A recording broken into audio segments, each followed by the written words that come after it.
What about this?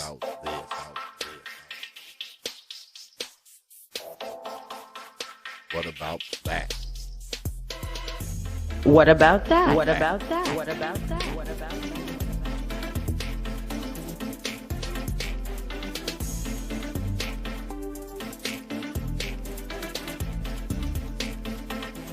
What about this? What about this? What about this? What about this?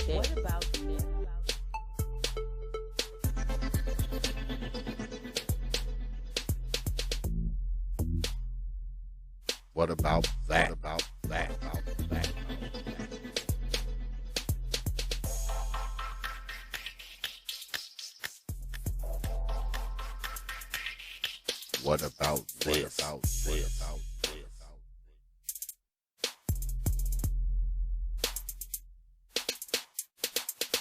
that? What about this? What about that? What about that? What about that? What about that? What about that?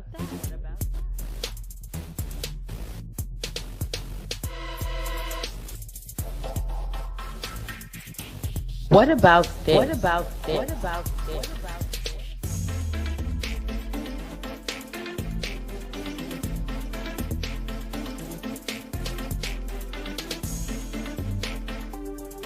What about that?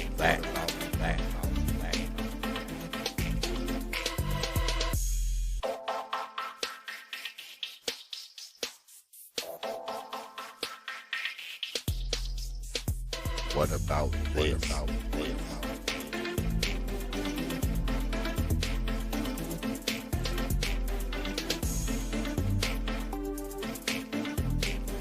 What about that? What about that? What about that? What about that?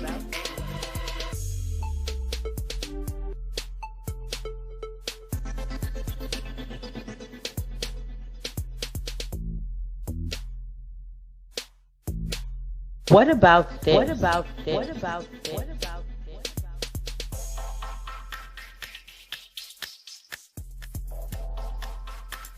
What about that? What about that? About that? What about this?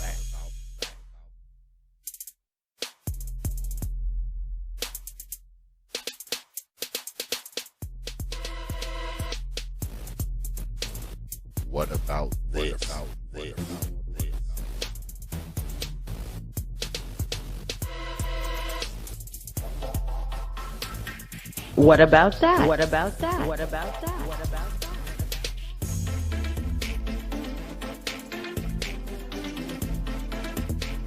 What about this? What about this? What about this? What about this?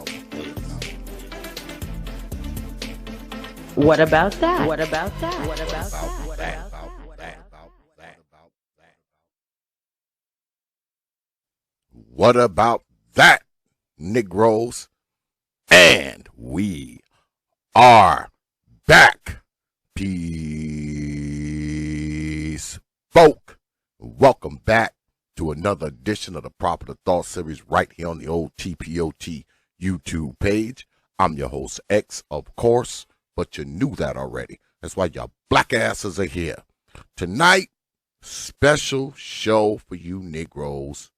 Tonight, the one and only Leon will be here from the 411 Talk Zone Radio Show.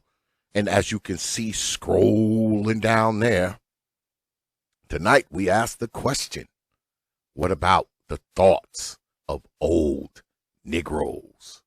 But before we get started, you know I always start the stream off with thanking you good folk for your likes, your shares, your views, your subs, and of course, your hard-earned pennies, nickels, dimes, quarters, and 50-cent pieces.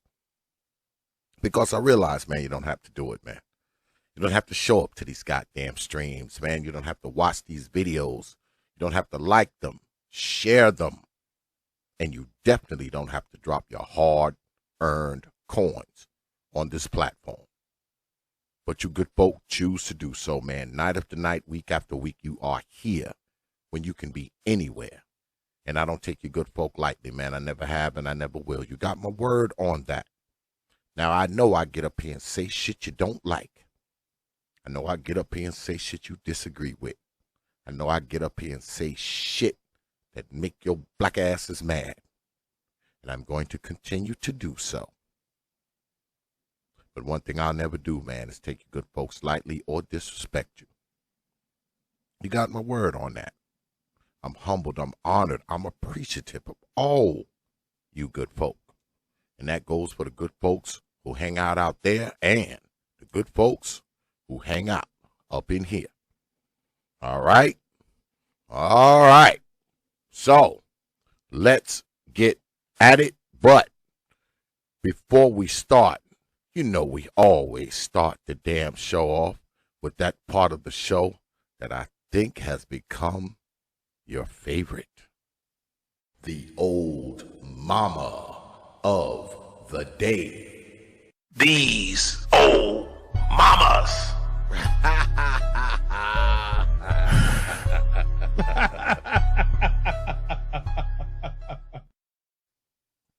Yes, time for the old mama of the day, because you know we never run out. Now I got to, this one here.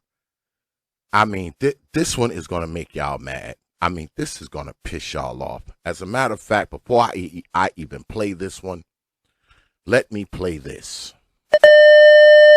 Warning, warning, this T.P.O.T stream contains scenes that some viewers may find disturbing. Viewer discretion is advised. Negroes.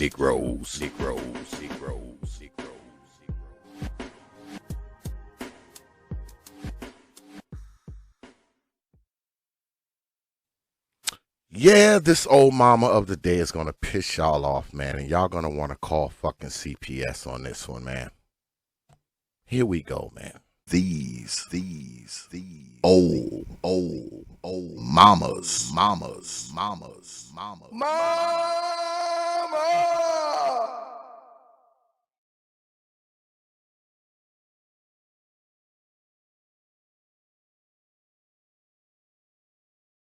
Leon is here. Brother Leon, what's good with it, man? All right. Hey, everything is good. What's going on with you, Brother X?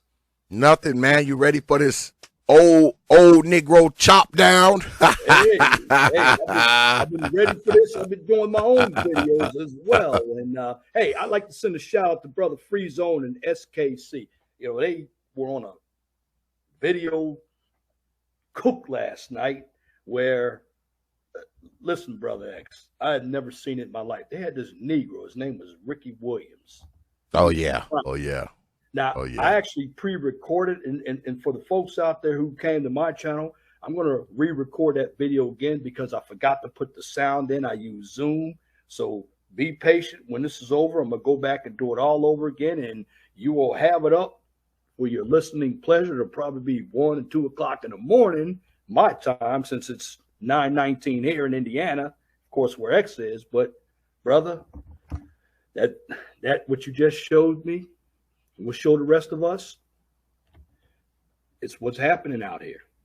And you didn't hear about this in the 90s, but it's always happened. And as Black people, we have to understand that abuse, whether it's molestation, whether it is physical abuse, it takes place in our community. And one of the reasons why I got into doing psychotherapy and psychology on my channel is because we need to start exposing some of these behaviors.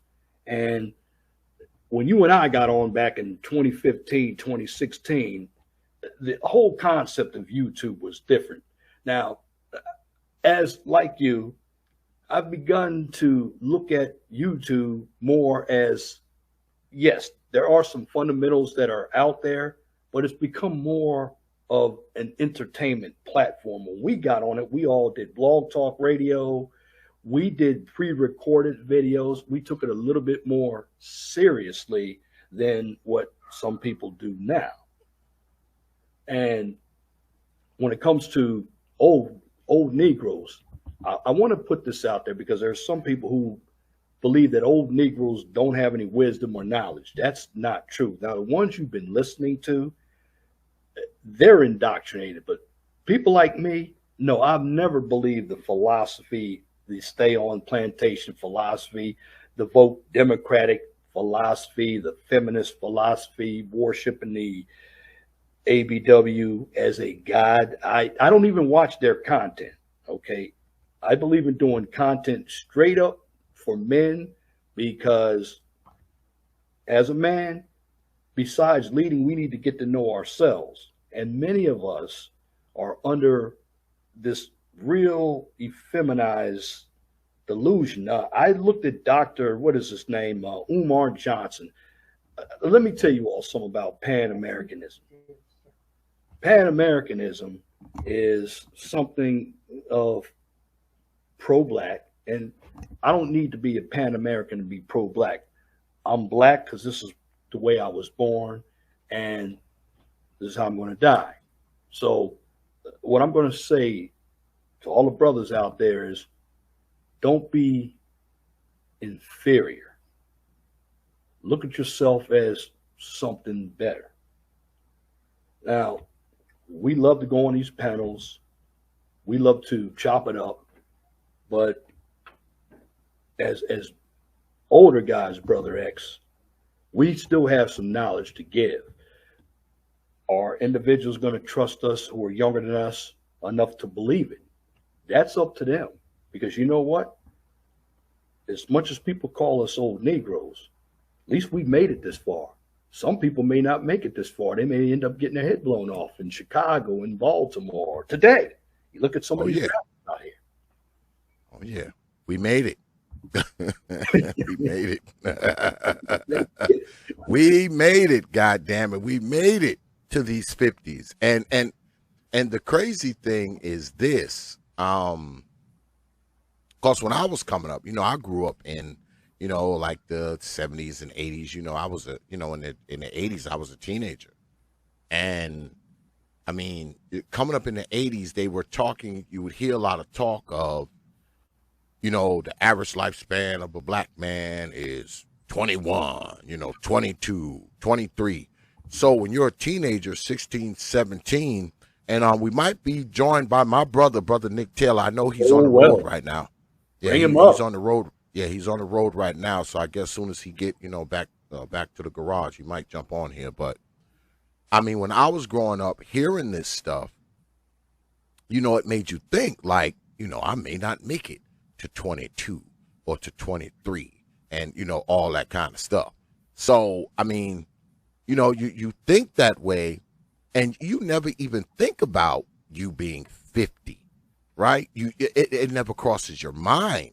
It doesn't cross your mind when you're a teenager. It doesn't cross your mind when you're in your 20s. It doesn't cross your mind when you're in your 30s. You don't start thinking about your 50s till you get to be about 41. When you get to be about 41, that's when you start thinking about your 50s. And see me, I was a late bloomer. I mean, because I did a lot of shit, man, over the course of my life. But when I got to be in my 40s, I really started thinking. I mean, I didn't start my business until I was like 44. All right, I was 44 when I started my business. A business I should have started when I was 34 or 24, but I didn't start my business till I was 44. Didn't buy life insurance until I was 44, because up until I got to be in my 40s, I was still thinking I was immortal, impervious to things. I wasn't vulnerable to nothing, and once you get to be in your 40s, that's when you start to see your mortality. That's when you start thinking a little longer range, especially once it takes you longer to get out of bed than it used to. There was a time when I would run and just jump, in the bed. Not anymore. Now you get into bed in pieces, one arm, one leg, then the next leg, then the next arm. And guess what? The morning, you get out the same way. You don't just spry up and jump up out of there and land on your feet. No, you get out in pieces. One arm, one leg, the next leg, the next arm. Yeah. So, you start to see, that kind of stuff, once you get to be in like your 40s, man. I mean, I mean, it is what it is. It is what it is. I mean, I know that's how it is for me. I mean, shit, sometimes, man, shit, I get up in the morning and it sounds like somebody walking on twigs in the woods, boy. All you hear is crackling and shit. It's all you hear, the shit cracking.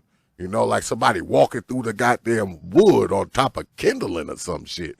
But I say again, we made it, brother. We made it because I know where I grew up. I grew up in New York. And a lot of brothers that I went to high school with, even a few that I went to college with, aren't here anymore. Yeah. And I don't mean not here, you know, in another country. Not here, dead. Yeah. Dead. So, I mean, I'm thankful for every day. I'm thankful for every day I wake up and my eyes open. I see it as another chance to try it all over again. And I'm thankful that I was able to make it to this age.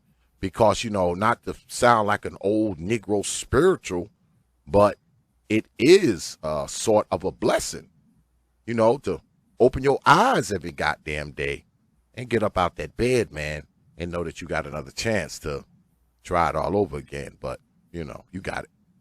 Yeah, you know, brother, that's why I always, at the end of my videos, I have this saying that I created: always be blessed for what you have. Don't worry about what you don't have. Always know that the sun is always going to rise in the east and sets in the west. Now, what I mean by that is I'm happy to wake up to see another day of the sun rising and setting. Now, I'm 57. I graduated from high school, and I can't believe in 2023, it will be 40 years since I graduated from high school. And I get up 6 days a week to go to work. And yes, sometimes my back is hurting, but I still exercise. I still maintain a proper diet. And don't get me wrong, I eat some junk. Like I had some Chick-fil-A tonight, and every once in a while I eat some Popeye's chicken. But I know as I gotten older, I've had to go see the doctor more. That's what we black men don't do. When you start reaching in your 40s, there's something called, and I haven't gotten one, but I know I got to get one soon. I've been procrastinating on it. It's called a colonoscopy.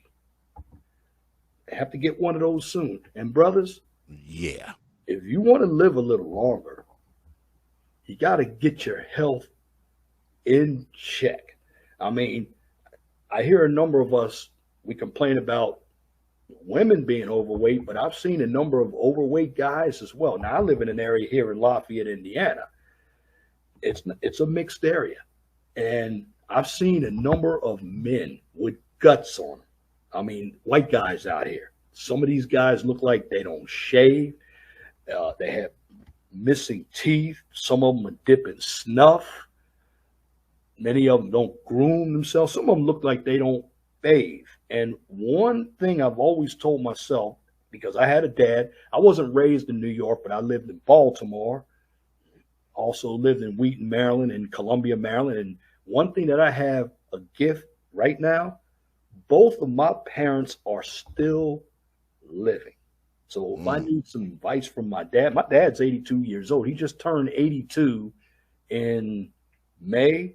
And my mom, next month, she will be 81 years old. And all of my brothers and sisters are still living. Now, you mentioned high school. 17 of my high school classmates have already passed. Already, of something. They didn't take care of themselves, Brother X. Yeah. And in fact, when you get a little older, you start hitting 40. 40 used to be known as the over-the-hill age.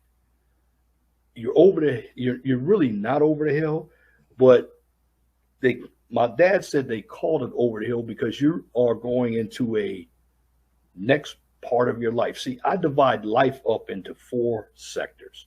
From the time you're born to the time you're 19, those are what you call your pre-adolescent to adolescent to teenage years. That's where you're actually getting learning, and you're getting your influences from not just your parents, but TV and music.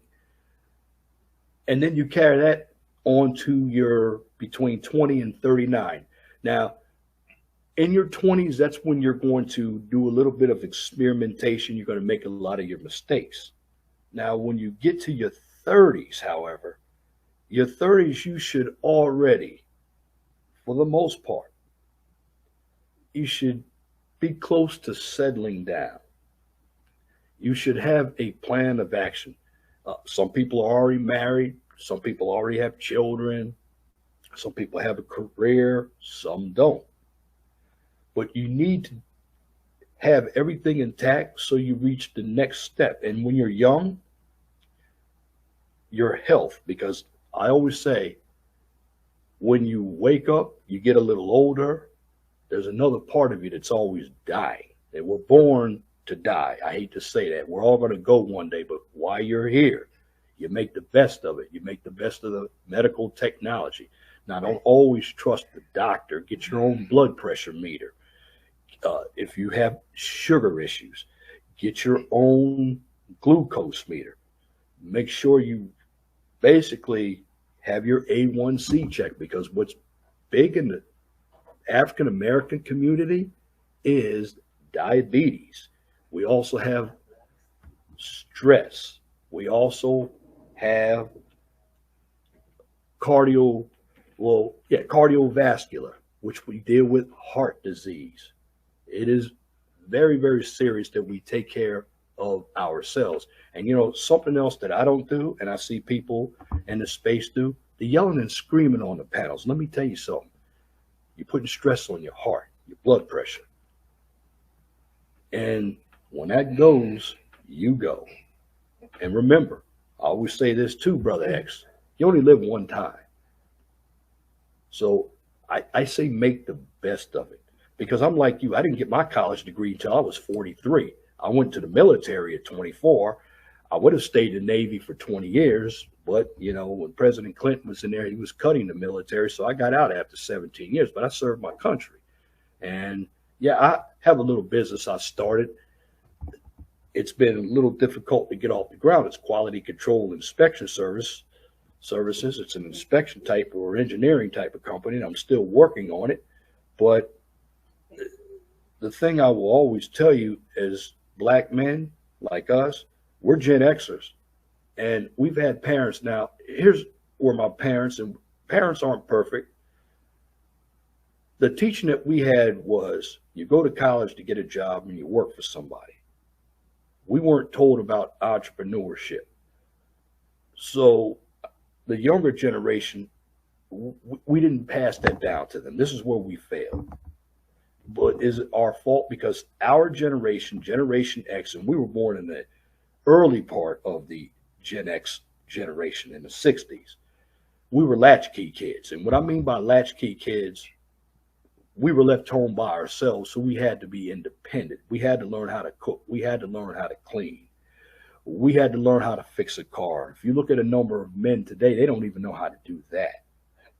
Fix a car, change a tire. Be responsible. You know, when it comes to using common sense, a lot of us, I don't know what it is with men, many of us don't use that common sense like we used to. Many of us are afraid to be men. And because that has taken effect, what's happened to us, particularly as black men, you see on some of these BET awards, they're dressing us up like women. You saw Dr. Umar. He had this transgender woman. She said she was a woman. And if you hear the word Sam, S-A-M, that came from me. I made that up. Make sure she's a woman. If she's not, she's a surgically attached man, or surgically inseminated man. I have the word in the chat when I was on Nate's panel, but it's Sam, that name, S-A-M. Got a lot of that going on today. It's things that I haven't seen before. Yeah, well, I know growing up, as a Gen Xer, we didn't grow up with the internet, social media. I mean, we didn't grow up like that. So, life was a little more personal. Um, like even when you were dealing with women, you had to call them, you had to meet with them. You met up at the movies, you met up at the roller rink, and you did all that kind of stuff. I mean, the roller rinks probably don't even exist that much now, but a big thing with us when we were younger was the roller rink. That's where everybody went. You go there, you meet up with girls and you skate, and that's where you made your dates, and that's where you went to eat. And there was a movie theater, not far from there, and you went to the movies with girls and stuff like that. So it was a little more personal. Now with the rise of social media, anybody can be anything, and anything goes. So I think social media has made it easier for not only men to be women, but I think it's also made it easier for that to be accepted. Because when I was coming up, we would see a lot of people, guys who were, they were homosexuals, and they kind of dressed like women. They would have purses and all this kind of foolishness. But the whole surgical thing wasn't as big, where they were literally going to get themselves altered and all that kind of stuff. It wasn't that big. It wasn't big like that, because you knew that these guys were guys. I mean, you knew, right? So you would see them and see they weren't really accepted back then. They were somewhat shunned. These guys who dressed up like women and kind of acted like women and carried pocketbooks and all this kind of nonsense. They were like kind of shunned in society. But now they're slowly inching this into mainstream, especially when you talk about black society, because we're accepting of everything, right? And what people don't understand about black society is that black society wasn't always like this. I mean, it wasn't like this when I was coming up, and I don't think it was like that when you were coming up, Brother Leon. I mean, black society wasn't the way it is now. I mean, a lot of bullshit that you see in 2022 didn't fly in 1982. Right. All right? It didn't fly. No. All right? Even in 1992, I mean, a lot of the shit that is readily accepted in black society, the shit did not fly.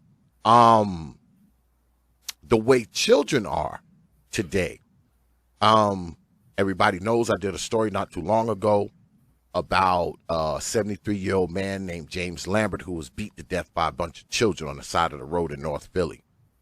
That type of shit would have never happened in 1982. Never. I mean, children had more respect for elders back then. Young people had more respect for elders back then. The way people carried themselves, the way women were back then. Now, of course, the 80s was a year of crack and heroin and all that kind of shit, but that was a different part of society. I mean, the hoes and the prostitutes and the hooches, they were on the other side of society. They weren't intermingled in there, with everybody else. And in the 80s, you could actually find a decent woman who didn't have 4 babies already and wasn't on drugs and didn't weigh 300 pounds. And I mean, in the 80s, you could legitimately find that back then. Now, don't get me wrong, like I said, it was hoes and, You know, it was 300-pounders and it was baby mamas and all that kind of stuff. But it hadn't integrated itself into black society as much as it has now. I mean, the percentages were not as great as they are now. I mean, we're inundated right now with baby mamas, inundated with 300-pounders. We're inundated with, you know, hoes, hooches, and hood rats. We've been run over. We've been run over. We've been run over. Yeah. Well, you know that's true, Brother Rex. And let's be honest, during the 80s, that was also a decade where AIDS virus came to play. So, you know, everything settled down in the 80s. And something else, I can remember, you know, I was in the 70s as well, just like you. We didn't have that much cable TV. I can remember being from the Baltimore area, we only had Channel 2, Channel 11, and Channel 13. So it was ABC, NBC, and CBS. That's all we had. And what was on TV, I didn't see commercials where I saw two men kissing. Yeah. And none of that. As far as talk shows, the only two that I actually saw, I saw O'Donoghue. That's his name. Donahue. Yeah, yep, Phil Donahue. And Oprah. Now, listen, I remember Oprah. She used to work at WJZ in Baltimore. She had a big fro.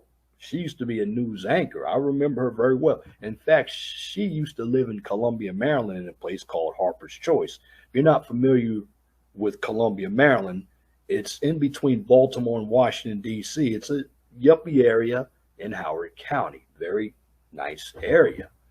But, you know, going back to the 80s, even hip-hop was different. I remember listening to the first national hip-hop song, and I'm going right back to 1979. Everybody thinks it was Sugar Hill Gang. No, it was King Tim by the Fatback Band. Fatback Band. Yeah, The Fatback Band. Now, the young folks that's in the chat, they don't know nothing about that, Brother Leon. That's before their time. You know, that's before their time. Yep, it was the Fatback Band. Yes, it was. Backstroke, remember that? Yep. Looking for that good stuff. Tighten up on that backstroke. Oh, yeah. But the music, listen, brother, the music was better. It wasn't all this computerized shit. We had bands. I mean, believe it or not, he's still around. But back in the days, particularly from where you live, remember Parliament, George Clinton? Oh, yeah. Remember Bootsy Collins? Oh, yeah. I remember the album. I remember far back. Remember when they had that album and it opened up, and when it opened up, it was like this 3D. I know Brother Nick know what it is, because Brother Nick knows every you open that Parliament album and it was like the 3D. It was like the cartoon inside of there. I mean, that's when I was young. I must have been like 10 years old. And I mean, I want to go back to 1979 when I bought a Stevie Wonder album, because prior to that, he had the Key to Life album. When I bought the Stevie Wonder album, Journey to the Secret Life of Plants, you open that album up, it smelled like plants. See, back in the days, remember, we had the old 45s. Remember those 45s that had the little hole in the middle? And I know some of us, when we didn't have that little spindle, we used to put it on, or the record player, to try to make it play, and, you know, the song order.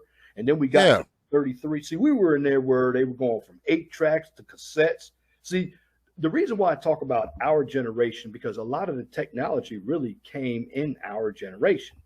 Right now, all they're doing is making it a little smaller, but cell phones were around. They were bricks. CDs, they were big laser discs, and then they became discs. Somebody, Poseidon MGTOW, Crush Groove, going back to 1985. Sheila E. and Curtis Blow. But even the club scene, Brother X, was a lot better. I mean, people actually went there to party. You went there to dance. You know, when you went into like a party or a club back then, You know, it wasn't a bunch of dudes standing on the ground, standing around watching, and a bunch of women all standing on the other side watching. It was totally different back then, man. I mean, when you walked in there, everybody was dancing.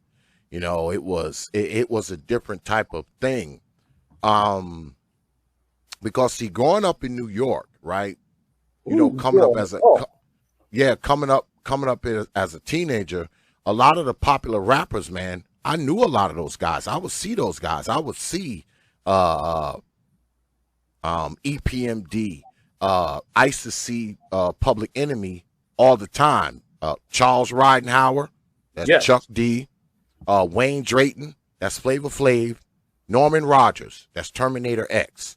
I used to see them all the time, all the time. They would be at places that all of us would be. Marley Marr, MC Shan, Eric B. and Rakim, Busta Rhymes. Busta Rhymes is from my hometown. All right, I saw Busta Rhymes way before he came into Leaders of the New School. I mean, those guys would be at the parties that we were at the places that we hung out. It was nothing to see EPMD. It was nothing to see Public Enemy, Eric B. and Rakim. It was nothing to see those guys. I mean, you would see them like all the time, coming up as a young guy. And back then, they weren't making records yet. They weren't making records and tapes then. They were just like DJs who were like throwing parties, where all the girls were.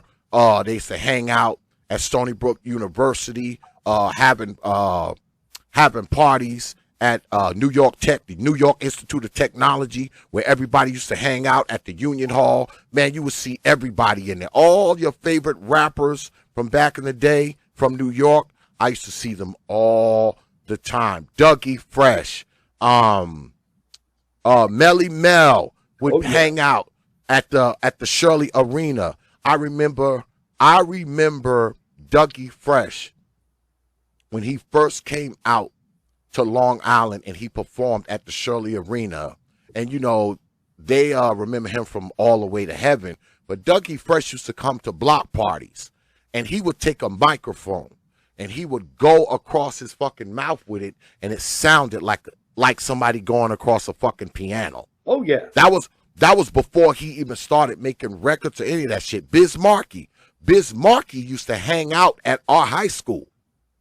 He used to be at our high school hanging out, fucking with the girls and shit, like all the time. Yeah, Biz Markie, Big Daddy Kane, people like that, man. I saw those guys like all the time, and then they got famous. They start getting famous when they start getting hooked up with, Def Jam and Marley Marr and all those people, and they got famous and they started making records and shit.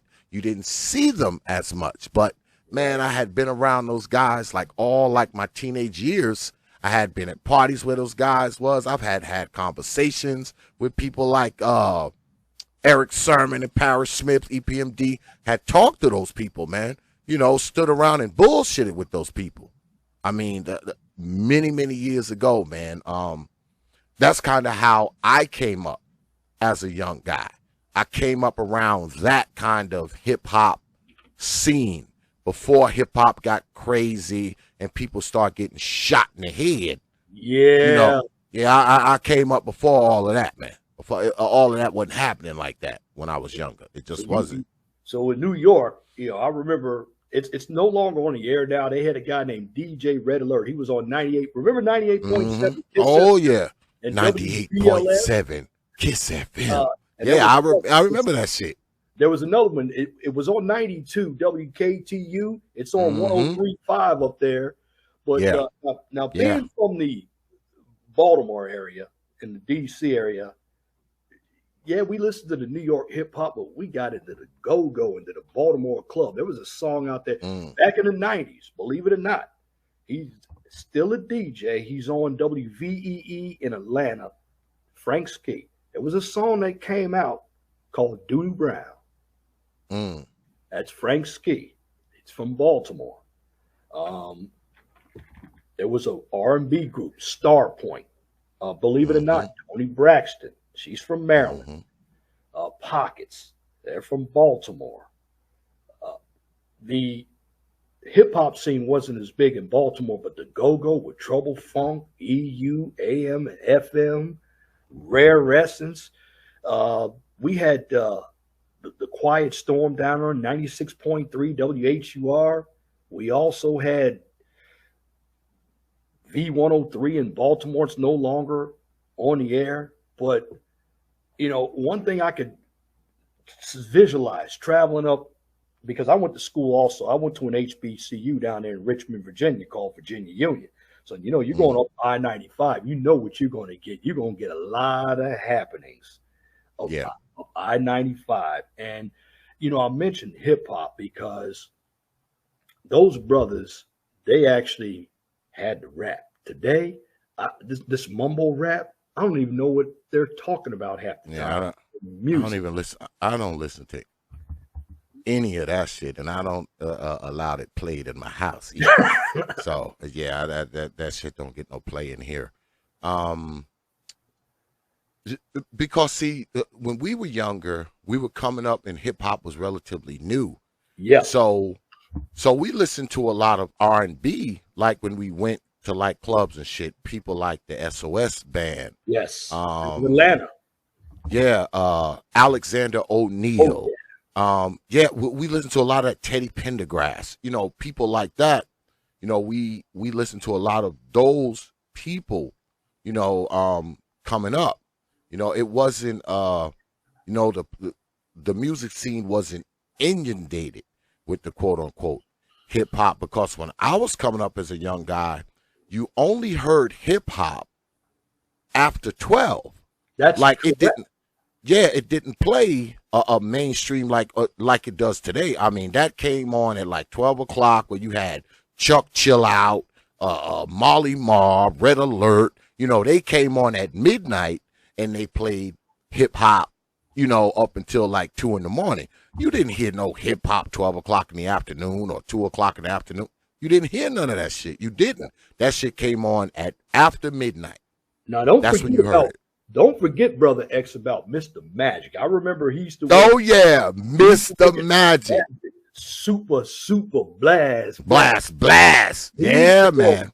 He used to work at WBLS in New York, but he also had a penthouse because James Brown, believe it or not, he owned a lot of black radio stations. And one of them in Baltimore was 1360. It's called the Mighty 136, WEBB. Well, Mr. Magic used to work in Baltimore, because at one time you could only get R&B in Baltimore on WEBB, WWIN. In fact, you didn't have a lot of FM until New York got it. I know people from Philadelphia. I know A Truism was from Philadelphia. Well, they had Power 99 and WDAS there, because when I lived in Pennsylvania, back in the days, it was different. In the Chicago area, people talk about the WGCI 107.5. It wasn't always a hip-hop station. Back in the late 80s, when I was in the Navy out here, it was an R&B radio station. They still had V103, and black radio was much better then. Now it's owned by all these big corporate mongrels, and it's lousy. Yeah, it is. It is, man. It's different because, see, back then, hip hop was a little more. It wasn't really mainstream. It was more of a underground thing. It was that type of music that, you didn't really play around your parents. You played that when your parents weren't around. It was kind of like that. I know that's how it was when I was coming up. Because I was raised by church folk. So you wasn't playing no hip hop up in the crib. Nah, you wasn't playing that shit. Absolutely not. You did not play. And far as cursing and profanity, if someone said hell on a record, you were like, if someone said hell or damn on a record, that was like taboo. That was straight rated R. If someone said hell or damn on a record, that was rated R. Yeah, that was straight rated R, man. So I mean, now it's different. Now people will tell you that things have evolved, but I'm not so sure about that. I think the music has changed with the times, and the times have changed with the music. So I don't believe that everything has quote unquote evolved like people say. Because we live in a time now where a lot of these people who are out there rapping and going on, they're looking up and finding themselves murdered. Yeah. Back then, rappers weren't getting murdered. You know, they just weren't. You know, they weren't getting murdered. If there was a fight, you know, at a hip hop event, it was a big deal. If someone like pulled out a knife, you know, that was like a major thing. Now people are just getting murdered, you know, left and right. It's crazy, man. I believe the only one Brother X that got murdered was Scott LaRock from from Boogie Down Productions. Yeah. And then we go into the late 90s. There was a guy named Big L. He got murdered. Big L. Yeah. But now there was some rapper not too long ago that got deleted. Yeah. Man, these young rap dudes, man, are getting killed left and right, man. At least one every couple of weeks. And I never even heard of half of these guys either. Yeah. I don't know who they are. You know, I see people. You know, you see it come across your feed. You know, if you subscribe to people, you know, you see it come across your feed, and they're like, such and such was killed, and you're like, who the hell is this? Yeah, I never. You know, like, who the hell? I have no idea who this person is. You know, he was murdered. You know. Murdered downtown. Like, I mean, it's because I think that the culture of it has changed, right? And not so much the culture of the music. I think the culture of the people who are making the music. I think that has a lot to do with it. You know, because let's be honest here, man, a lot of these dudes that are out here rapping this stuff and, you know, making these records and making these songs and these crazy, ridiculous videos, a lot of these dudes are around that element. I know coming up, you would see, you would see rappers and shit at certain places, but, you know, the element that they were around wasn't, you know, it wasn't this destructive element where there was a chance they would get shot. The worst they would have to worry about is getting mauled by a bunch of girls and shit. You know, that was your biggest worry. That was a good problem, wasn't it? Yeah, getting mauled by the women, you know, they're screaming and shit, you know, they're tackling you and shit. You know, that's the only thing you really had to worry about back in those days. But now, man, you got to worry about getting shot, killed, murdered, stabbed, you know, all kinds of nonsense.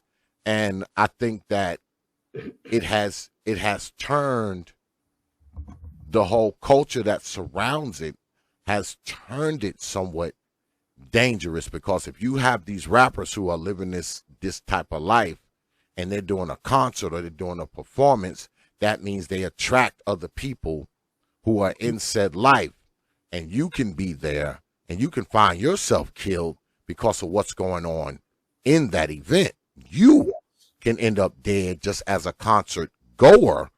You can end up a shot or stabbed or, you know, injured or killed because of the culture of, you know, the culture that surrounds the event, the culture of the people who participate in the event, the culture of the people who are putting on the event. You could be very well putting your life in danger just by going to a concert, just by going to a party that these people are performing at. You can find yourself dead. You can find yourself shot. I mean, and it's bad to see, because one thing about music influences people, man. Yes, and you know, the influence draws in young people, and some of the young people that get drawn into it are innocent. Yes. They're innocent. And that's always been my problem with any of this shit. I mean, if you out there and you shooting at folks, doing all this kind of foolishness, and somebody put a bullet in your ass, I don't care. It's the innocent people. All right. I that's what bothers me when somebody's totally innocent. I mean, they're not doing anything wrong. They're not bothering nobody, and they end up dead. I have a problem with that kind of shit. All right. The motherfuckers who out there doing all this kind of bullshit, I've always said you need to scoop them all up, put them on a fucking island, let them just shoot and kill each other down to the last fucking man, and then come on in there with a fucking bulldozer and a couple backhoes, dig deep ass motherfucking holes, bulldoze they fucking bodies right into that fucking hole, cover that shit up, pour some lime down there so you don't smell them when they start to rot, and plant something nice on top of that shit. All right? Plant some nice tulips or some lilies or some daffodils on top of that shit and make it into a park. I mean, that's what I think. Those kind of people. I mean, if you want to run up and down the street, man, and kill each other, go right the fuck ahead. All right? But leave the fucking innocent people alone. Leave them alone. Man, you know how you get rid of that? This is going to sound controversial, even on your show. Little gentrification. Now, I live out here near Gary, Indiana, where the Jacksons are from. That place is hood as hell. Now, the reason why it's hood, Brother X, is because, you know, I would always hear that parents don't leave anything to their children. Well, what happened, parents in Gary would leave the houses to their children and some of the other places that are classified as hood. You know what would happen? The kids wouldn't take care of the house. And first thing they wouldn't do is pay the taxes on the house. And what happened? The house foreclosed. So what did the kids do? They left the house. And what did the house do? It deteriorated. And then the whole block became blighted. And that's why we got hoods. So one thing I would say, and, you know, my plan is just bulldoze all that, put some high rent district condos up there, put a park up there. You want to keep the riffraff out of there, you raise the rent. Oh yeah. Oh yeah. But see, that's racist, Brother Leon. That's racist. That's racism. If you raise the standards of the neighborhood, that is racism, because, you know, black people are so poor because of the white power structure. So raising the rent is prejudice. That's bigotry. You are serving white folks when you do that. I mean, this is the thing. And I've talked about this before too. As far as you talking about young people, because make no mistake, young people are a lot more irresponsible than they were when I was coming up. I read a study. They said that millennials are the first group of people, the first generation that statistically, as a collective, are doing worse than their parents were when they were their age. They said that close to 60, because I did a show on it. I did a show about grown and not on your own. Oh, I remember that show, because I followed up with something. Yeah, grown kids living at home. Yeah, we talked about that. And they said 60% of millennials between the ages of 30 and 38, I believe it is, are still living at home, compared to like 30% of them that of Generation X who lived at home at the same age. So you got a bunch of these young ass people who aren't even capable of taking care of themselves. They're not even capable of holding down their own life. Now they'll tell you, oh man, I'm grown, I'm this, I'm that, but motherfucker, you're 37. You're still living at mom's house. If you were capable of holding it down, you wouldn't be there. You'd have your own shit. Yeah. Mom is still raising you. Because make no mistake, motherfucker, even if you are 38, you're still living in mom's house, she's still raising you. Now, it's different. If you left and, maybe you lost your job and, your house foreclosed and something happened to you and you had to move back in to try to get your shit right, that's different. Yeah. But if you 38 and you never fucking left, you're a loser. That's called failure to launch. I did a video on that. Yeah. You're a fucking loser, man. You are a certified fucking loser. There's nothing you can say to make me think different. Because let's be honest here. If your ass 38 and fucking still living with mom is still raising your black ass. Yeah, she's still raising you. Yeah. Even though you're damn near 40, she's still raising you. But some of these moms are permissive. They allow it themselves. I mean, they've allowed the family to come back. Now, don't get me wrong. Before I went to the Navy, I moved out my apartment, moved in. Now, my mom, let me tell you, and my dad, it was like going back to communist Cuba, okay? They made up every rule as the days went on. And my mom said, I'm just trying to get you out. She finally did. I didn't go back. I mean, and my dad, everything. Don't touch this. Couldn't stay in bed all day long. Parents didn't had rules. Now, I had a dad growing up. Yeah, me too. And me too. Yeah, he's bullheaded, but you know what? I didn't understand it. And now I understand what he means now. Oh yeah. I get all those lessons, man. I mean, I moved out of my parents' house when I was 17. Left there. When I went to school, I came back and I was moving into a new place, and the place that I was in, the lease was up. So I had to wait.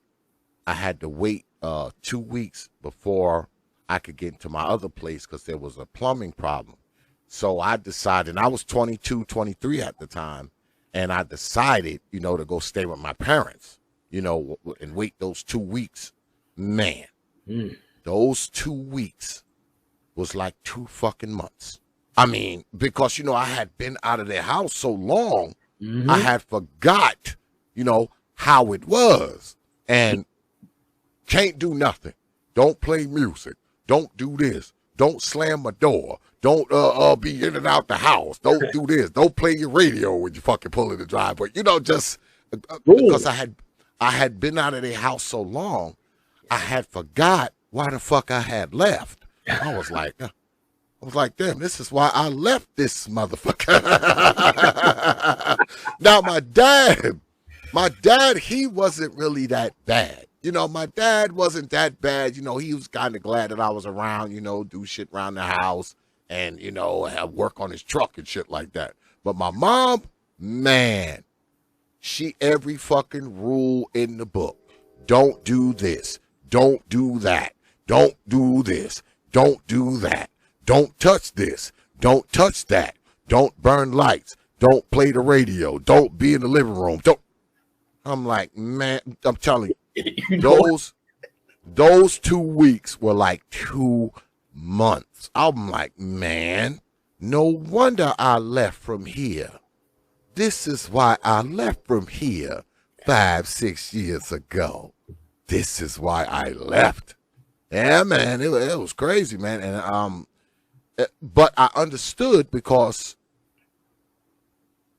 I was raised by a man who believed in us having our own independence. We learned at a very, very young age, to work for what you want,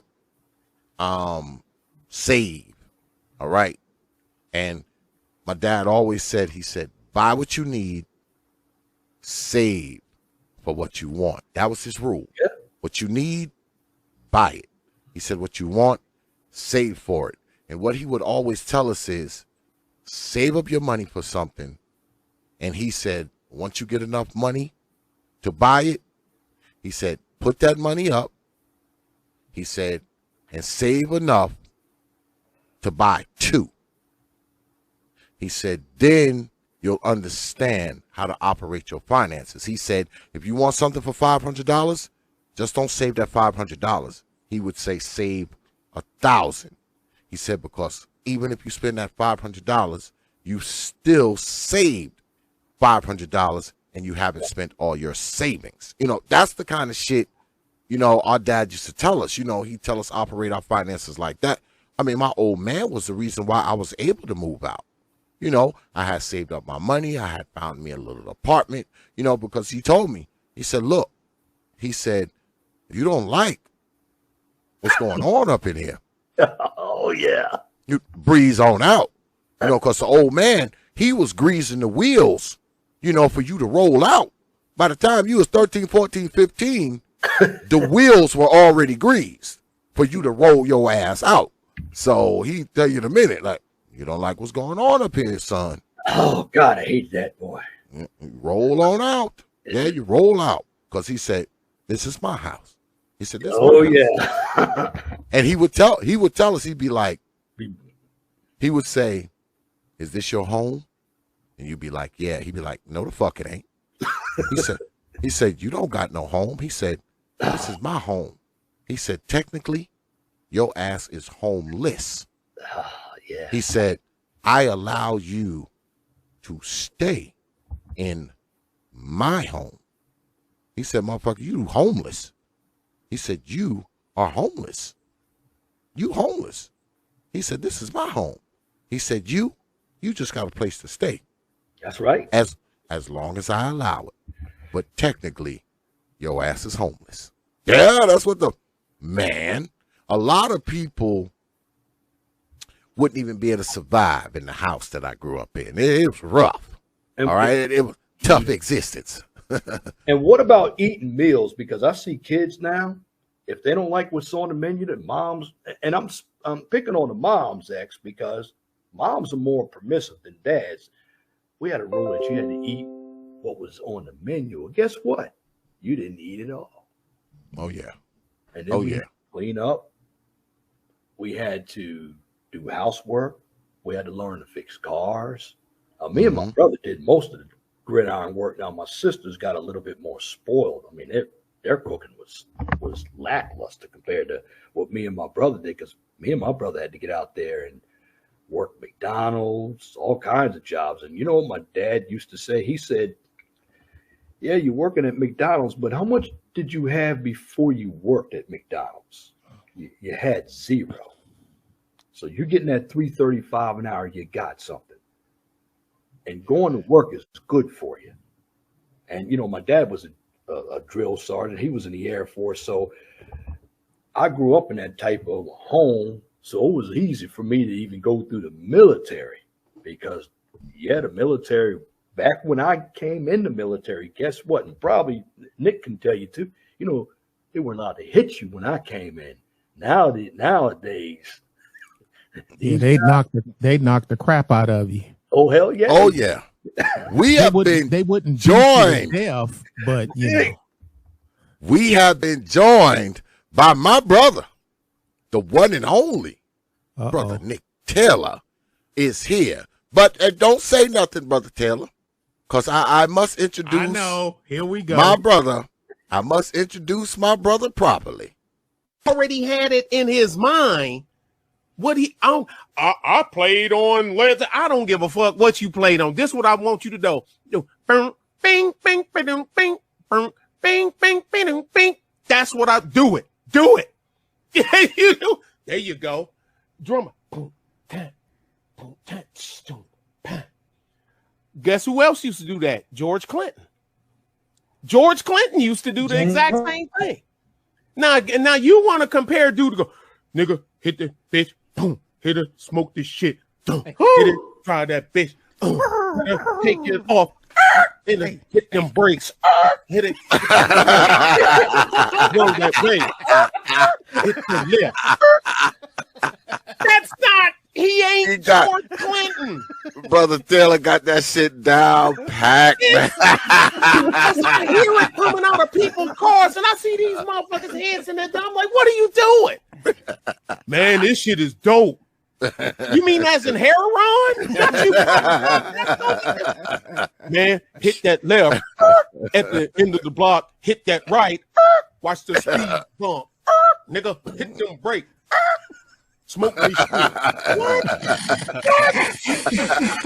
are they talking about? What does that even mean? How do you make a name? All right, Slide, what would you name that song? That's what you what? Somebody help me. This shit makes them, hey, there you go, Dollar Washer. Hit them brakes. That's it. but Nick, you gotta have a chorus in the background, so chick that hit brakes. Look at Sly face. He like, hey, wait a minute. I think they own it. To this day, that shit is hilarious. Notice, I still have it. I noticed that. Oh man, that's hilarious. That shit is too funny, man. That shit is just make too funny. Sense. It don't make sense. I'm like, man, what are they talking about? What is that? Oh, Negro. Hey, man, all the stuff y'all was talking about, I know about Spoonie G, Busy B, all that stuff. I mean, I used to listen to the same thing. Now, you know, Detroit, we had rap and techno, but I still remember. I remember all that. So, like, say, Fatback Man, looking for that good stuff. You better tighten up on that backstroke. I remember that. And Money, because the name of the song, people say is Money. I said, no, that ain't the name of the song. The name of that Fatback Man song was called Got to Get My Hands on Some. That was, but people just, because they always, money, oh, money. Got to get my hands on some. You know, you need it for the things you like to do. They don't know nothing about. They don't know about the Fatback Band, brother Taylor. They don't know work hard all day just to make a buck. Can't even save a dime. What I don't give to Uncle Sam, I got to give to these chicks of mine. You know, you need it. Got to have it. You got to need it. The money. Sing it. The money. The money. They don't know nothing about brother Taylor. I can go back.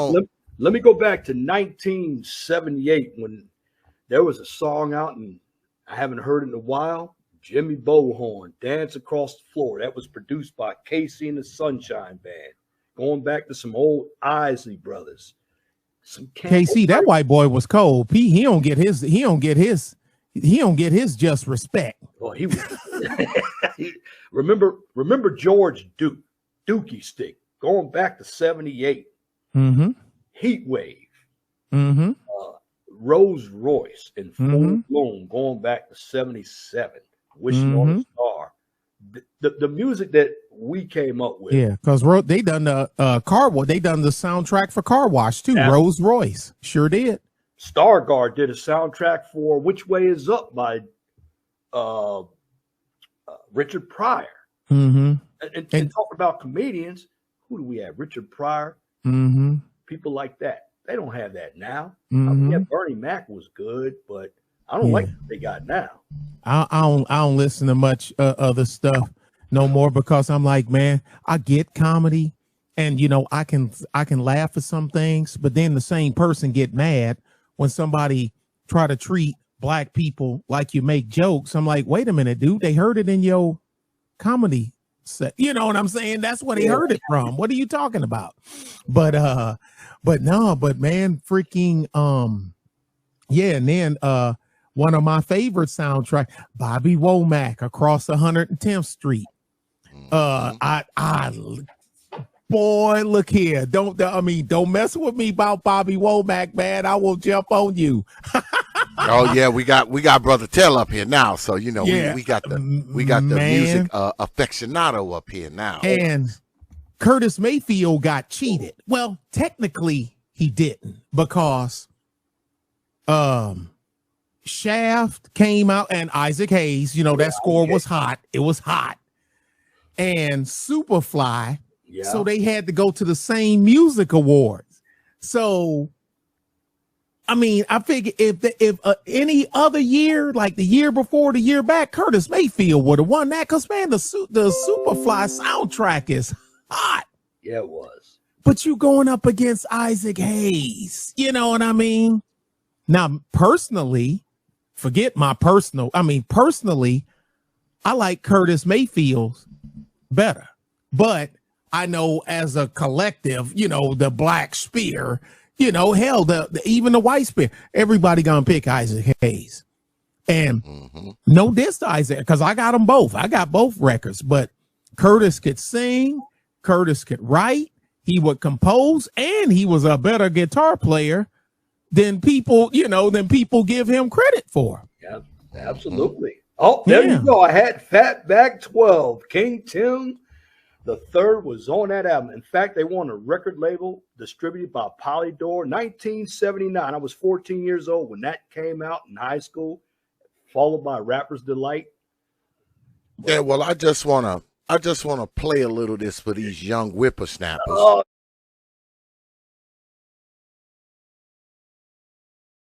These old mamas.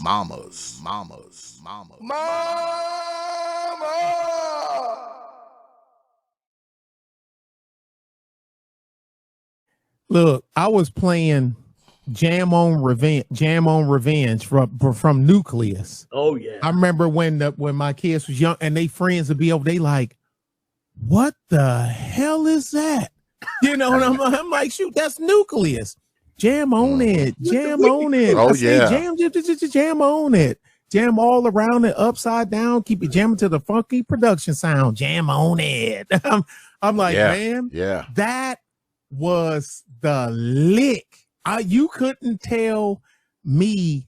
Hey, remember Divine Sounds? Oh, yeah. What money people do for money. Yeah, that was the lick. Spring of '84. I was at Virginia Union University when that came out, Richmond, Virginia.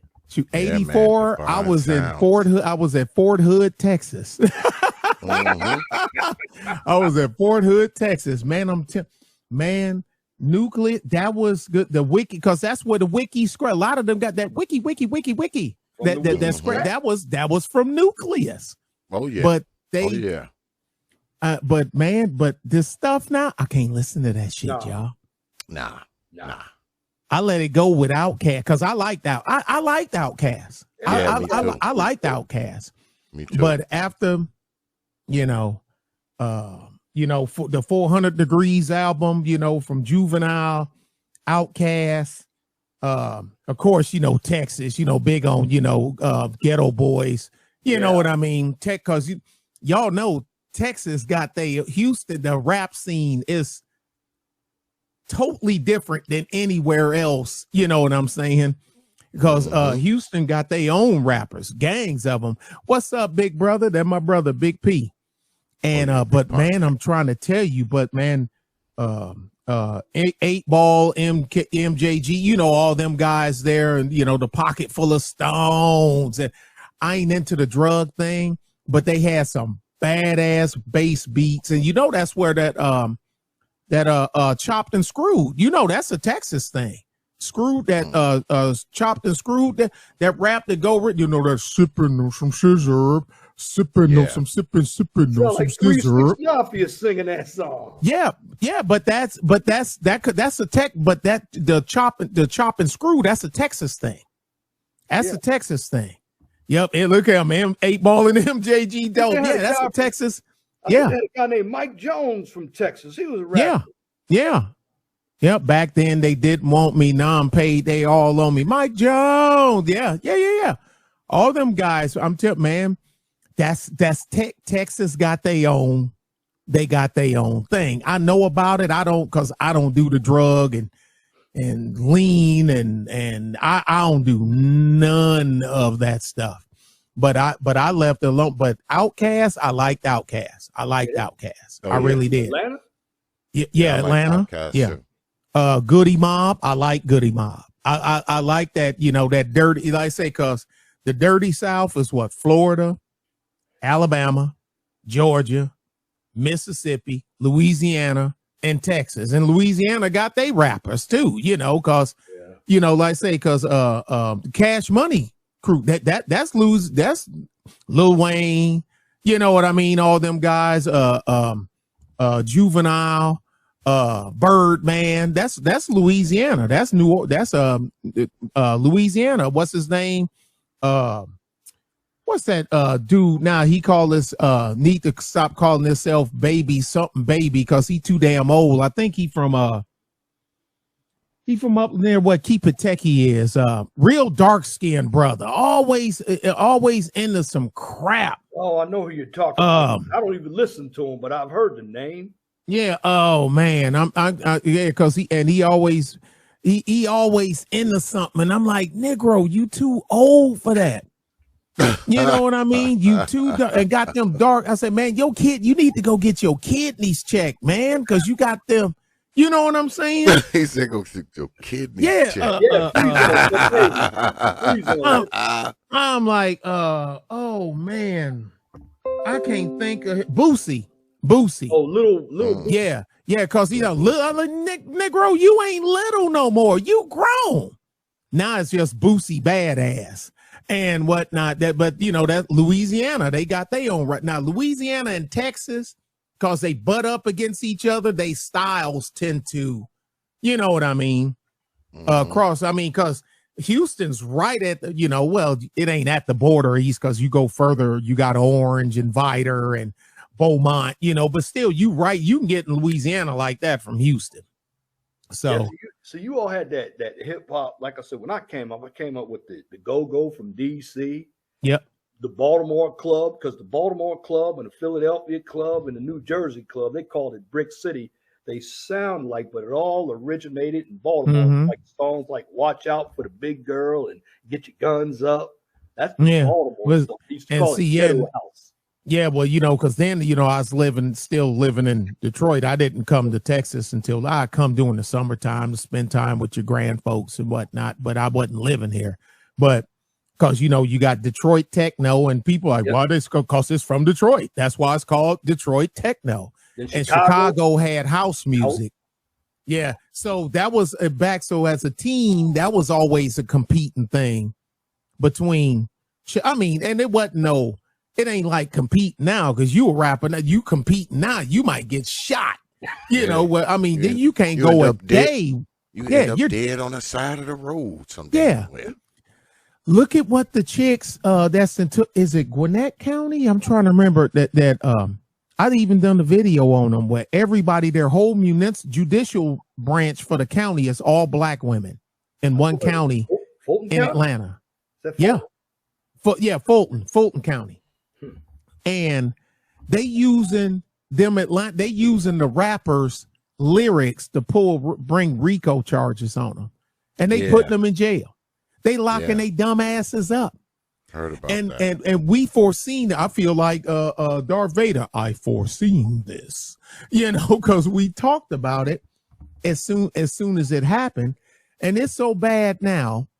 I watched somebody send it to me. I don't know who these saggy pant, dookie braid, funny teeth. I don't freaking know. I don't keep up with these clowns. They had to make they made a pre-video before they made their video.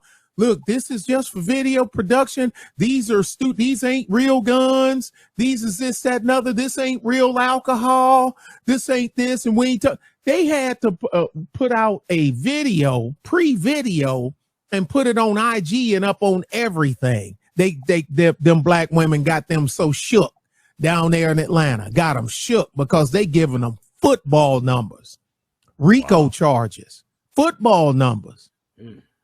That's crazy. Hey, remember the Miami bass sound? That's when bass hit came to rap. The Miami, what was that? Them boys that done that, Luther Campbell, Luke Skywalker.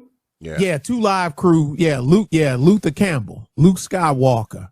That was crazy. pop that pussy, pop that pussy, shake. And I'm like, what the hell is this? I mean, I couldn't listen to it, but when I saw the video, I was like, wait a minute, hold on a second. Yeah. I can watch the video. I just turned the volume down. See, I don't know. I got kind of disenfranchised with rap and shit, kind of rather early. I mean, yeah. I'm a lifelong rock and roll guy anyway, but go ahead. Yeah, I got disenfranchised with it rather early. But I know this group here was always one of my favorites. I mean, and this is about the time when, you know, I had kind of got myself disenfranchised with the whole rap thing, but I still listened to this here.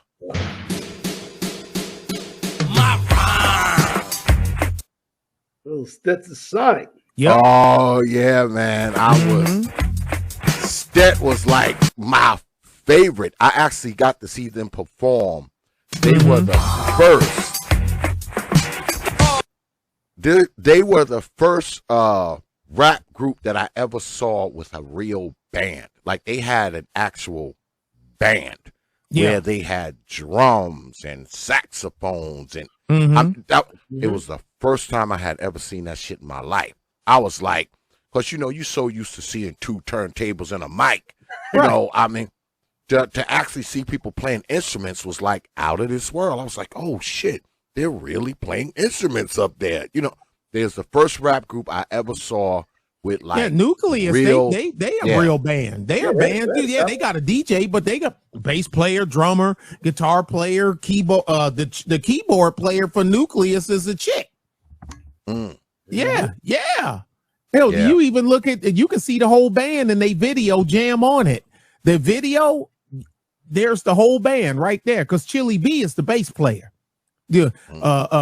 Let's gather around to the sound around. My name is Chili B, and I'm the certified player of the Jam on Production MCs. If you want the best, come. That's Chili B. He's the bass player for Nucleus. Yeah. I kind of grafted over to, you know, after that whole hip hop thing, I kind of grafted over to like, you know, I was listening to a lot of shit like Loose Ends. I love Loose Ends. Well, you see the stuff I got on my music channel. I was listening to a lot of that shit, you know, so I still listen to some, you know, some hip hop and shit, but I kind of like I gotta. Man, I love Loose Ends, man. You got Sade, Loose Ends, and you talking about Alexander O'Neal and Sherelle. You know, Sherelle, that's my home girl. And everybody, that song Innocent. And she was the guy. I said, look, I said, nah. I said, y'all, look at when Sherelle was born. I said, yeah. I said, okay, look at the year that came out. Yeah. I said, 85. Dude, she was, I said, she was 26 years old in that video. Yeah. And people go, well, I said, she just looked good. You know what I mean? She just looked young, you know, but shoot, cause she older than I am. Yeah, you know, she done hit 60 already, and somebody out of my neck of the woods here, Indianapolis, Babyface is still out there. After 7, they're from Indianapolis. Yeah, we got music from all over the place. I gotta ask y'all something because I'm seeing this old Negro title on here, and I think we all qualify as old Negroes. Oh yeah. These young Negroes, they can't drive. Like, what is wrong with these? Where did y'all learn how to drive? My mama. There we go. That explains it all. There it is. Mama's teaching boys how to drive and drive like chicks. But man, look here. Before I go into it, I hurt myself laughing at you two. Y'all got me messed up. When y'all was doing the with y'all were talking about the chick, single mama that live at home by herself, that she got rocks and stones and pig feet in a jar. Witchcraft and all kind of stuff, voodoo stuff around. Rocks, shells, and chicken feet. I literally hurt myself. I was on the floor cursing you. I was cursing that goddamn ex out. That shit was talking about you asking this 400-pound girl what she gonna eat. How about you be the mama? She getting it from you. Look at her big ass. Oh, that was me and Brother Leon doing that. Yes. Look like a refrigerator with a wig on. And I'm like, oh, wait a minute. He just called this chick a refrigerator with a wig. I'm like, wait a minute, man. I was dying. That shit was hilarious.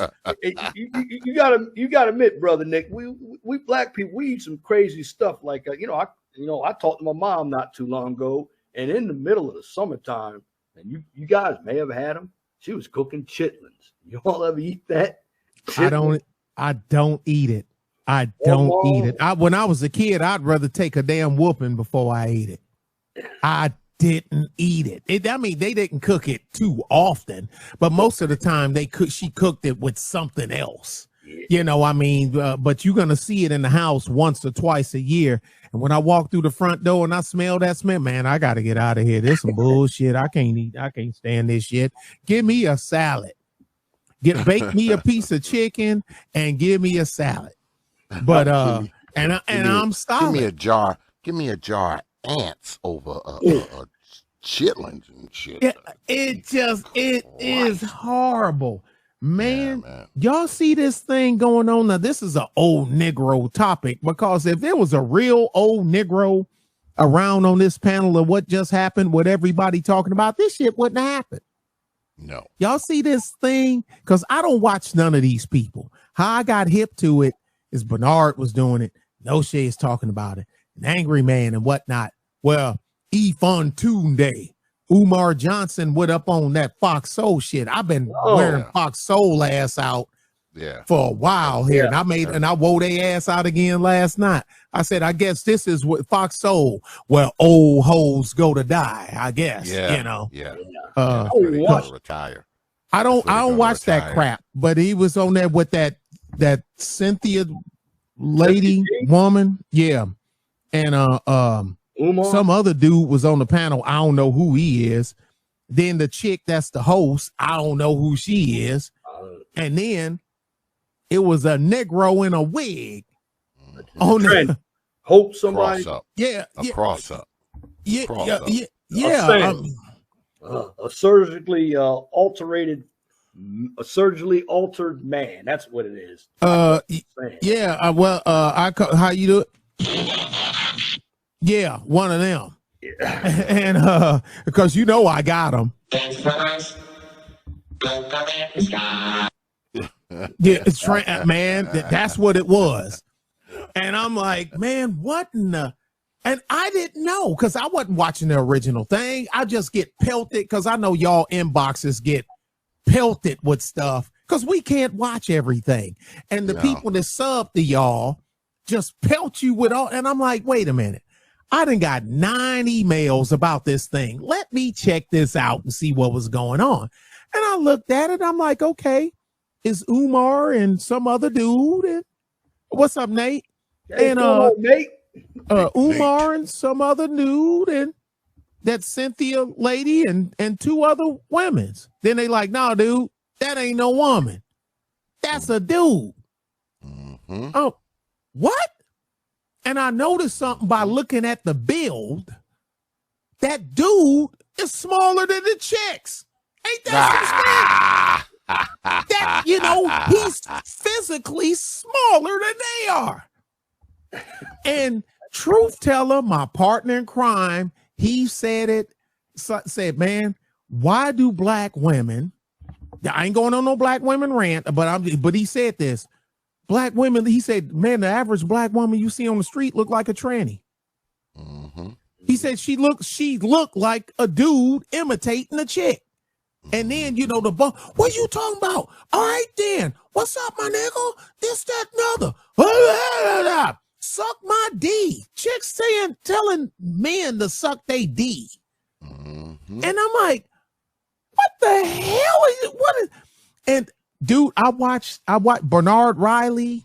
He done the thing. Shout out Bernard, because I was on his thing, but I had to leave because I saw you on it. You and Nate. Shout out to you. You did a good job on there with that other brother on there. AC. Yeah. I had to get out of there. But I already told him that I had, because I'm sitting there, because I had a Zoom on the other screen, because we had it with our 3 sheriff's department, because we under that one region, and DPS and folks from Texas Department of Licensing and Regulation, because I'm the safety coordinator for my county. So I said, I got about 2 hours, but people might have seen me doing this. I'm looking at the other screen, because what was going to cover me wasn't coming till about 2.5 hours in. So, I'm telling Bernard, so let's go ahead and do this. Man, look here. When I was listening to that stuff, I'm like, now listen, y'all got a dude that couldn't hack it being a dude that turned himself into a chick. Now, I don't know if he still got the beans and weenies. I don't know. But he said AC made it easy for Nick to dip and Nate to take over. AC was looking, man, look, I didn't come for them. I came for Bernard. Me and Bernard was going to do our thing. It's his platform. I like the way he does stuff. I think Bernard is cool as heck. And plus he's a fellow Michigander, so I'm cool. Mm. But I ain't dealing with somebody that's just gonna blurt out and boy, some of them folks, they will look for the slightest thread to come loose to try to pull your whole shirt apart. Everything else is right, Well, Leon, you said that Al Gore Sr. filibustered the Civil Rights Act 1956. It was 58. So your whole argument, so you was off, but it happened. You just said 56 instead of 58. So in they words, you got to throw the whole argument out. Oh yeah. Oh yeah.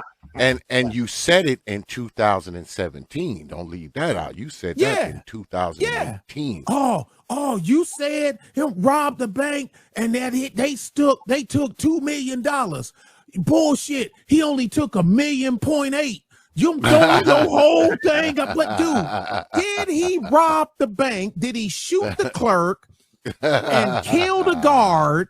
And him, but he didn't take the amount that you said. So what else you lying about? Well, they did some good filibustering, I tell you.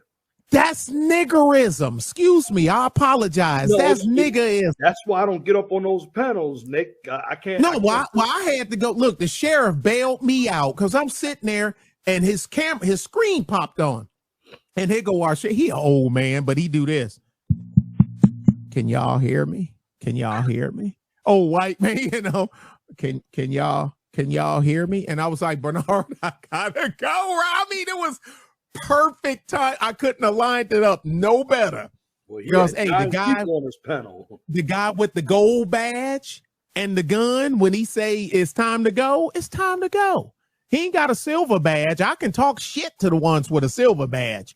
He got a gold badge. That means do what the fuck he say. He the sheriff. But you all ought to check this video out. I got to re-record it. I did it. Forgot to put the sound up. And I had never seen it, okay? I don't watch everybody's stuff out here. They had this dude named Ricky Williams. He was on a panel crying. I heard of him, but I don't know who he is. He has a channel? I don't. Oh, okay. I don't know if he does. I don't know. I don't know. He was crying on the panel. And I actually took it from, and Free Zone could speak of that in SKC. He actually showed up on Brother Supreme's channel. He did? Yeah. He showed up on Brother Supreme's channel yesterday. But I didn't even see it on Brother Supreme's channel. I saw Brother Free Zone, because Brother Free Zone was streaming Brother Supreme's channel. That's where I saw it. I saw it on Brother Free Zone's channel. And he had, he came up there and he was talking to Brother Supreme. And, Brother Supreme did like, a quick impromptu, interview with him. And, he was talking the stuff you kind of would figured he would be saying, that. Yeah. Cause I don't know the cat. I don't know none of these folks. I don't know none of these folks. Yeah, I don't know who he is either. I have no idea. I would have never ever heard any of that, because a lot of this stuff, I get a lot of my YouTube Avenue news. I get it from people like Brother Big Nate, Brother Free Zone, Brother Supreme, Brother Truism, because I watch them. I don't watch those other guys. So, when somebody like Brother Nate or Brother Free Zone or somebody like that, play something, even you, Brother Nick, I see some of this stuff. I get it from y'all, like, because a lot of these people, I have no idea who they are. Yes, but I see them. I see them on y'all channels, and I'm like, oh shit, who the hell is this? And I had no idea who the guy was. I happened to see him on, a couple of the brothers' channels, and he was up there crying and with the women and all that kind of stuff. I had no idea who this dude was. I didn't have any idea who any of those people were. To be honest, I didn't know any of those people. I got my video up, but like I said, I forgot to put that sound in it. And I as soon as this is over, I'll re-record it and put it back. Well, mine's on the Wake Up Radio. I put just an intro video on my YouTube because the stuff I said will probably easily get my ass flagged. Oh yeah. So I made a short intro video on YouTube, on my YouTube channel, but I put the link on the Wake Up Radio, which is where I put the stuff like that. That's Super Slides. That's him and Cindy Ashby. They got their own YouTube-ish platform, like free. And that's what, man, I've been populating the hell. I gotta take care of my mans. You know what I'm saying? Gotta help them build. Gotta build up. I gotta put some one-hitter quitters on there. But brother Taylor, did you see the opening of the? Because I always open with the old mama of the day segment, which you star in, of course. Did you see? Did you see the old mama that we highlighted tonight? Did you see? No. When I got in the truck, after I got in the truck and started rolling, and I think y'all was going into, because when I wasn't even in the truck 2 minutes, and you said, well, I got Brother Leon in the back room. As soon as I got some gears going up under me is when you let Leon up. Well, let me show you, and I want to get your thoughts on the other side of it. These old mamas.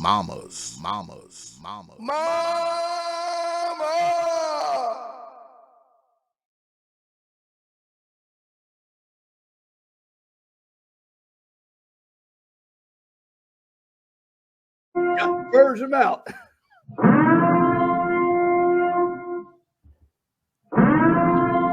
X, we need to start the purge. We need to do it now. No, yeah, she's dead in the water.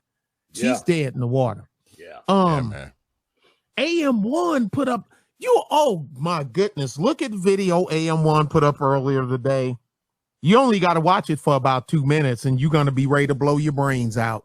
But two chicks rap song doing it in front of the Planned Parenthood, talking about getting an abortion and whatnot. I forgot my plan B, so the baby got to go and all this stuff. And the one on the car doing the twerk, and she rubbing all in between her legs and, weave and lash, the same. Yeah. AM1 put it up to I was like, okay, I'm ready to go. I'm about ready to go jump off. I ain't got nothing here tall enough in this little town that'll kill my big ass if I jump off of it. The tallest building in Cuero is 6 stories. That ain't enough to kill me. I'm too, I guess I'm gonna have to go to San Antonio, go 60 miles to San Antonio to find a building tall enough to jump off. Shoot, we ain't even got a bridge. Look, you in a small town when you ain't even got a bridge. Ain't no there's no bridge. Yeah, we don't have any bridges here. Ain't no bridges in Cuero. None. I just the tallest building is the high school. I don't know what this world is coming to. I definitely don't know what many parts of Black society is coming to. I'm just glad that I am somewhat separated. And people will say, "Oh no, you're not. You know, you're no, the fuck, I'm not. Yeah, no, the hell I'm not. I'm not connected to these old mamas who blowing reefer smoke, all right, in 1-year-olds' mouths. All right. I'm just not. Because let me tell you something. If I was to find out, like, one of my sons or my daughters was doing this shit to one of my grandbabies, I'd probably be ready to fucking pistol whip them. If I even thought that one of my sons or my daughters was doing this shit, man, with one of my grandbabies, man, I would be pissed as a motherfucker. I would be pissed.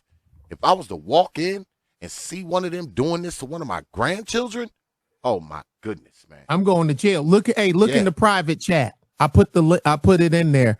It's a minute. I mean, you ain't got to play the whole minute and something, but 15 seconds in, you figure it out. I just put it in the private chat. And this but this is AM1. No. This is the video that this is the video that he put on his video. This is the video. Yep, this is the video that he put on his video. He showed it on his stream. Nate said, "Let's see it, please." I sent the text. It's in the back chat. But here we go. Here we go, Negros. Nate gonna lose his shit. I'm letting you know right now. Tighten your chin straps. It's on YouTube. This is a video on YouTube. Let me put my fair use banner up. Yeah, you better put that up. Let me put my. Oh no, it's free advertising for them. They love it. It's debauchery. Nobody bans you for debauchery. Let me put the fair use banner. I don't know. No, I mean, because AM1 had this in his stream. That's where I got it from today. Okay. I was losing my shit. Here we go. Fair use, Negros. Fair goddamn use. Wonder if they got copyright music on it. Oh, what the We just ain't gonna play the music just in case they stupid fucking music is copyright.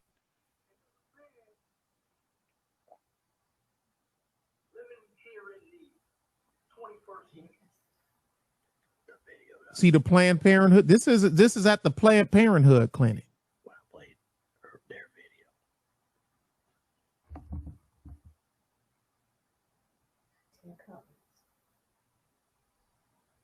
Their video. Yeah. What the hell? All right, I've seen enough. I have seen enough. You need to respect us. We's is queens. No. Parenthood, the place where they, where they do the deletion. Hey, X, I'll put it in the chat. So if somebody else want to hear it, I'll just put it in the chat so they can play it on their own deal. I don't want to get flagged for they stupid ass music. Yeah, I don't either. Nate, click on it. It's right above your name. Click on it. It's right above you. Now back to Fontoon Day. Now they saying it could be true. I don't know that he didn't know that was a transformer on the panel. Mm-hmm. And he made a video afterwards once he found out that it was a transformer. And then I'm gonna watch it when I get off with y'all. Cause I got one more. He coming in, and I need to lock his load. So I need to take the company's lock off and put my lock on the trailer. X, I don't know who else got a key to that damn lock on that trailer. That's true. When the stuff comes to my yard, I always tell people I take your lock off, and I'm throwing your lock in the cab, or you can throw it in the back of the trailer. I don't care, cause if it's sitting on my yard. My lock, one of my company locks is going on it. Well, how we know who got? It's my responsibility. It's on my yard. You know what I'm saying? Duh. No, because man, X, you don't think nobody would be low down enough to come back 2, 3 o'clock in the morning and steal something out of the back of their own trailer and make a claim on me, do you? No, absolutely not. How dare you accuse someone of doing that? Salt of the earth, right? I'm like, nah, that's one thing about, I'm like, nah. My lock, your lock off, my lock's on. Period. It's just that simple. Yeah. But because if not, but they already know that before the trailer comes here. So like I say, my guy, he's on the way with it, and that's the last one, and we done. But they said that he didn't know about it until after the fact, and he made a response video. I hadn't heard that I got it queued up. Made a response video to his response video. I ain't watched it yet. Huh? I knew Brother Umar would respond to that once he, found out, because I'm pretty sure. I'll give him benefit of the doubt that he didn't know. And I think that may bother him that he didn't know. It would bother me too. Mm-hmm. I mean, we're so used to mannish looking chicks to the point that will pass for one of your chicks. Yeah. That's crazy. But this is the part that I'm getting at. I don't think, and this is what I said in my video. Now I ain't gonna go through the whole thing because y'all smart cats. I can give you 30 seconds. I'm watching it. And I'm watching Cynthia go, black men ain't done shit, this, that, and other, ain't built nothing. And that's when he is like, okay, so you trying to say, and he named all the black civil rights leaders and the ones that came up, you know what I mean, and the Frederick Douglasses and all. So you trying to say these black men didn't do shit? They died, you know what I mean? So, they put their lives on the line. Look at, hey, there you go, Nate. You're welcome. There you go, Nate. Shout out. Willkommen, yeah. And so, and it had that on there. I said, am I the only person that saw this as as a slap to the face? Now let's go back. Remember during when Trump was running, and Biden, because Ice Cube, the rapper, the O'Shea Jackson guy, he went to the Democrats and Biden ain't want to talk to him. You know what I'm saying? Then he went to Trump. Trump wanted to talk to him and everybody attacked Ice Cube. You a sellout. You did that. But he's talking about, wait a minute. I went to the Democrats first. They wasn't even interested in hearing what I got to say. Now, we ain't surprised at that. But Fox Soul put him on the platform to talk to him, right? And gonna put Alicia Garza on there, one of the Black Lives Matter chicks, one of the founders. I'm like, back then, my video then, what's that, a couple of years old? I'm like, wait a minute. I've been like, wait a minute, hold on. You're gonna put me on a video, on a panel with a black female that makes money off the death of black men, but in the unit mission of the Black Lives Matter website, it ain't got nothing to do with men unless he's flying the rainbow banner. It's about breaking up the nuclear family is no more. It don't say nothing about men but bad shit unless you fly that banner. And she don't even, none of the three of the three-headed monster, that freaking Hydra, and don't cut off one, because you know what happens with the Hydra effect, right? For every head you cut off, 2 more will grow back.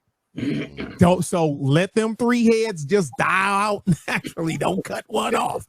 So because we don't need a 4-headed monster. Now you got a female on the panel that not only do she not like black men, she don't like black women. She got a Hispanic wife, husband, because she's the girl and the Hispanic is the husband. She dressed like a man. So I'm like, now wait a minute. X, you couldn't put me on that path. How am I going to sit up here and talk about what's good for black men and black family with a chick that don't even like black men? So then, okay, that was then. Now forward to this shit that just happened now with Umar, because that was Fox Soul. They done it again. Yeah. Fox Soul, now they done it again. So now you got a man hater, bullet bags. If you pregnant with, find out that it's a boy, you know, terminate that mofo, all that other good stuff. Bullet bags, all this other crap. Talk about you, we ain't nothing, we ain't built nothing, ain't done nothing. Da da da da da da da da da da. Even though practically everything you use on your day-to-day life was invented and still made by men. I ain't dissing no women. Women ain't built no motherfucking bridges. They ain't built no skyscrapers. They ain't designed a power grid. They ain't supplied the water supply grid. They ain't supplied the damn sewer system, the streets, none of it. None of it. I'm a civil engineer, Nick. They did try to build one down at FIU in Miami, and it collapsed. Gee, imagine that. I'm not lying. I remember that. I tell people, I said, look, the Roman aqueduct still works to this day. The pyramids are still standing. Yeah. Yeah, all this shit is still standing. You look at all the black and white pictures and video from the early 1900s, late 1800s. Who built the Chrysler Building? Who building the Empire State Building? Who building the Brooklyn Bridge? Who building the Lancaster Freeway? Who doing all that stuff? Ain't no chicks out there. Ain't no chicks out there now. On my construction jobs, the only chicks I ever see are they got the flag for the stop and the yield for the traffic to go, standing here with a vest and a hard hat on. What the fuck you wearing a hard hat for? You ain't even in the construction zone. But I be talking cash shit. But anyway, so Fox Soul, they done it again. Because now you got E-Fonzie, they bring out the switch hitters or the because I ain't trying to get X-flagged by saying that word. Bring them out when it's a man of prominence that's going for the other side.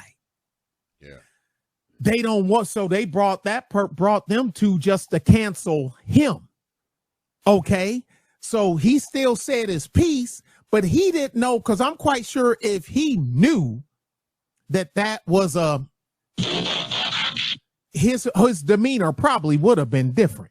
Mm-hmm. So now here's the backhand, here's the slap X, here's the slap. No, I'm gonna give X the forward slap, and I'm gonna give Leon the backhand slap. Not metaphorically, because I ain't gonna have both of y'all old Negroes beating my ass over here in my own place, but kicking me and stomping me and throwing shoes, hit me in the head with my own shoe and stuff. Hell no. Nah. But now here's the forward slap. You got women was cool with a dude imitating them and mocking them with the same fake weed, with the same 5 pounds of war paint, and with the same shirt open, trying to show something that it ain't got, and it's smaller. That thing is smaller than both of the damn females that was on the panel. Smaller frame. That's a damn shame. But anyway, so you got that. That's the forward slap that the chicks was cool with. So that's for X. No, that's for Leah. Now here go X's. The backhand slap was just another man on here with Umar, and y'all complacent with not knowing. I mean, but y'all talking to a dude that's talking about what men ain't doing when this motherfucker ain't doing it. Yeah. You was a dude. You being a man is so hard that your ass switched teams. You went to the Pee Wee League. You wasn't set. You wasn't ready for varsity ball. You on the junior varsity team. And you want to talk about what men ain't doing? Oh, you mean you? You mean you? You talking about shit that you ain't doing, right? Oh, you talking about me? Fuck you. I would have lost my shit. Fox Soul would have been like, okay, we got to get rid of you. You ain't coming back on here. Go to commercial. Go to commercial. Go to commercial. Yeah, this is an embarrassment. This is an embarrassment. You know what I'm saying? You may as well came up here. I tell you what, why don't you come up here with a video of you stroking my damn sister? I mean, what the hell's the matter with y'all? And they just said, I am not. How can you have a true discussion with somebody that didn't have the gravel and the gravitas to be a man? You done gone to the other team and you telling me what men's supposed to be, and here's the last slap, and I'll shut the F up. When are these chicks, I'm gonna pull it tap, tap, tap. Because I do that. Me and David Carroll got that down. Blessed be to him.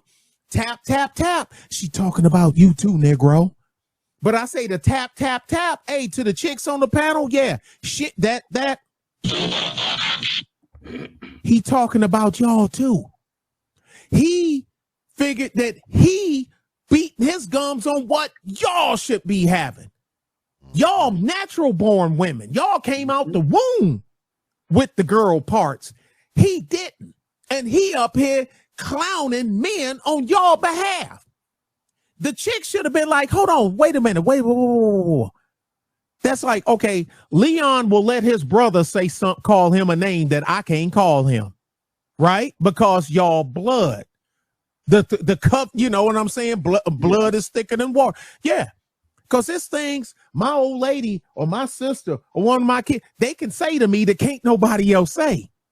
And will I be upset? Yeah. But it's something gonna come of it. No. You got a dude and found out that the chicks knew that was a dude. Oh. So you got a dude on here berating men on y'all behalf. Are you fucking kidding me? Are you fucking? And the chick that hosts the show, they said she married. Married to what?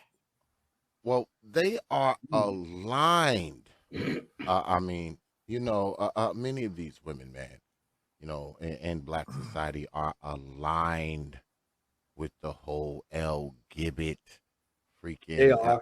They are aligned with the movement. They're aligned with the culture of it. They are aligned with the very thought of it. It doesn't bother them at all. They have grafted them in. They have adopted these people, and they're using them. They're using them to their own benefit. It's crazy because when I first saw it, because I'm trying to think where I saw it first. I think I saw it on either Brother Supreme's. Yeah, I think I saw it on Brother Supreme's or Brother Nate's first. I don't remember, but I was tempted to call because I know Dr. Umar. I have his personal phone number and shit. And, I was tempted to call Brother Umar. But I didn't, because I've interviewed Dr. Umar quite a few times. He's been on my show quite a few times. I've interviewed him in person quite a few times. I have a pretty decent rapport with Brother Umar, actually. And I'm thinking about calling him and maybe getting him on here. I don't know. Don't hold me to it, y'all. It all depends on what he say when I call him. Right.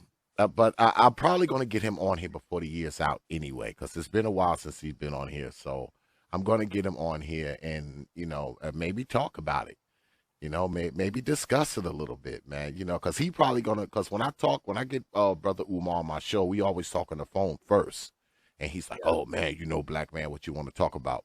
And I'm going to let him know that, you come on the show, man, I'm going to talk about that shit.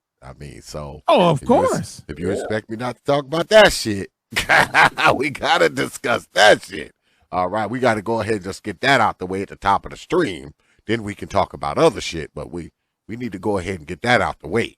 Yeah, we got to get that one out the way, brother. So, yeah, man, I'm probably going to try to get Brother Umar on here at some point, y'all. Because like I said, I actually have a pretty good rapport with Brother Umar, and I'm going to hit him up. I might even hit him up tomorrow, man, because I got some phone calls to make and shit tomorrow anyway, because I'm not working. I might hit old brother Umar up tomorrow, man, and shit. Y'all might see him up here, man. Maybe next week. I don't know. Maybe next week. I don't know. I might have Dr. Umar in the house. I don't know. We gotta see. We gotta see, because I do want to talk to him about this shit, man. I do want to talk to him about it. I do. Them Transformers, they don't want see, dudes that's in transform the chicks, they ain't after chicks that transform to dudes. They after dudes that's still dudes. Yeah. And so the chicks don't get, I mean, you're competing by you big up in them. You're competing against yourself. Dummies. But I guess they ain't worried about because we don't want you anyway. But they're always talking about white supremacy. What's all the divestment channels? Who they going after? You're going after white man. And me personally, I tell them, look, when I had to use an X and I used the X in the video that I put up last night talking about, I said, look, I cannot like you and not talk about and just go my way. But how come just because you don't like me, you got to tell me that you're leaving, kick my damn dog and turn my coffee table over when you goddamn leave? See, now we about ready to and I said it last night. Wait a minute. You don't like me. Cool. Cool. Just leave me alone. No, I got to tell the world why I don't like you, and I got to kick your dog on the way out and turn over your coffee table. And flatten your tires in the driveway. Yeah, flatten your tires. No, how come you just can't just leave? Yeah, just leave. Cause I ain't gonna turn over your coffee table or kick your dog or one of them 50 cats you got in this motherfucker. And I mean, and I mean, I ain't gonna do nothing that. I'm just gonna leave. But they can't. Okay, so you say black dudes ain't shit, but you love black men, but you want to divest to a non-black man while talking shit about what black men ain't doing with a. That's a man that's talking about black men, what black men should do for women, even though it ain't a woman. Yeah. Well, I think a lot of the shit that gets said, on media, man, I think a lot of people don't believe a lot of the shit that they say. A lot of wait a minute. That Cynthia person, she has a squadron of flying monkeys. Say something about her in a video and let it get back to her that you said something about her. If you got a bomb shelter,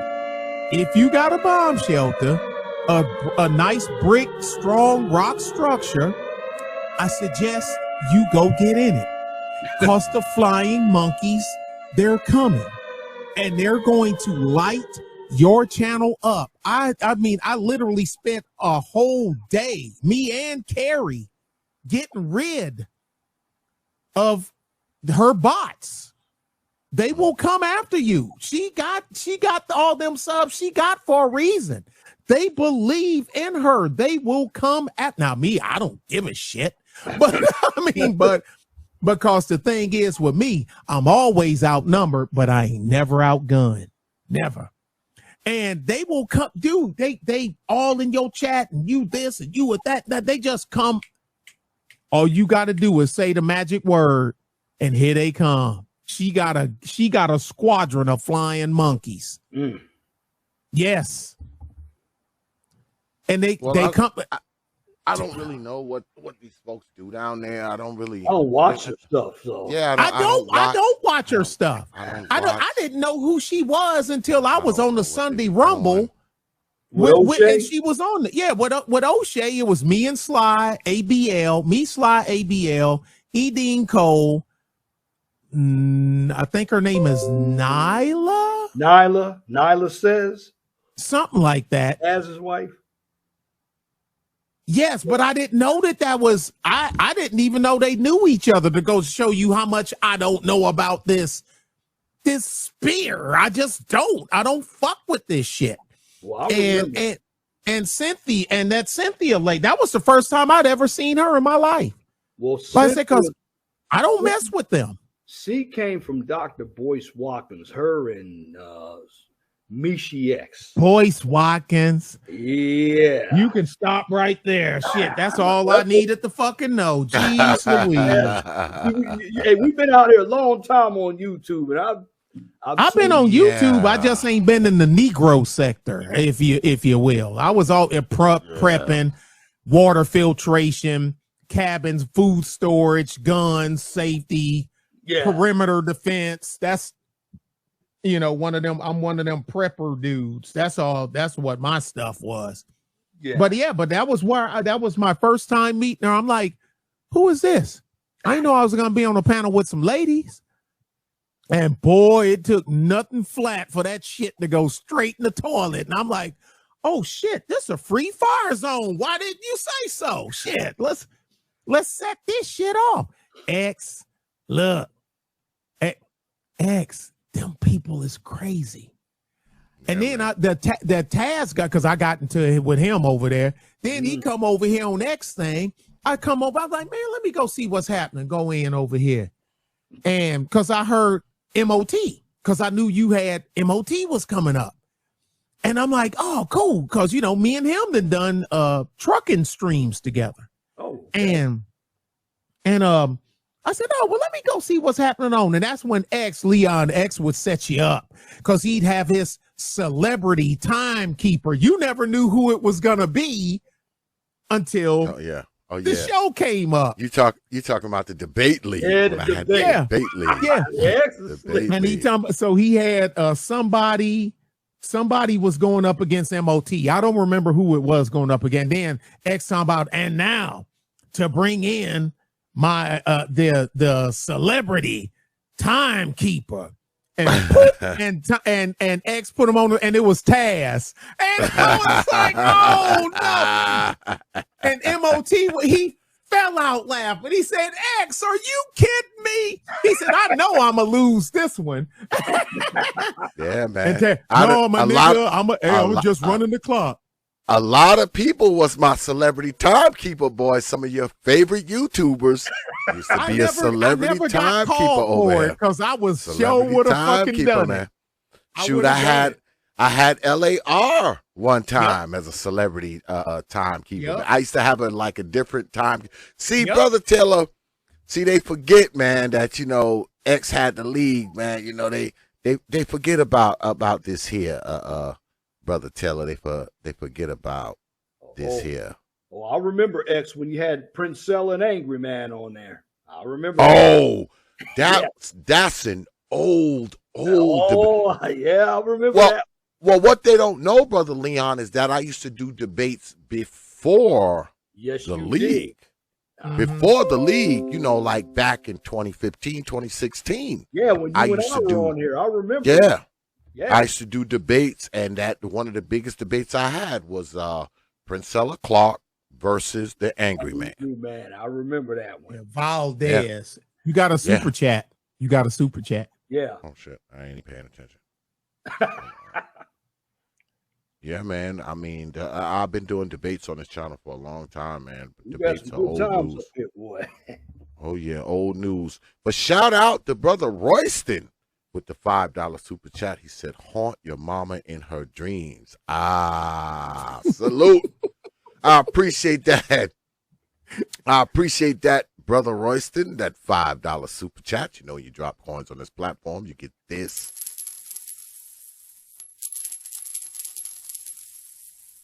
I appreciate you dropping your hard-earned coins on this platform. Appreciate that, Brother Royston. But yeah, man, I mean, they don't remember, man. I had the league going on over here, man, and it used to go down, man. I think the people have forgotten this, brothers. Join the league.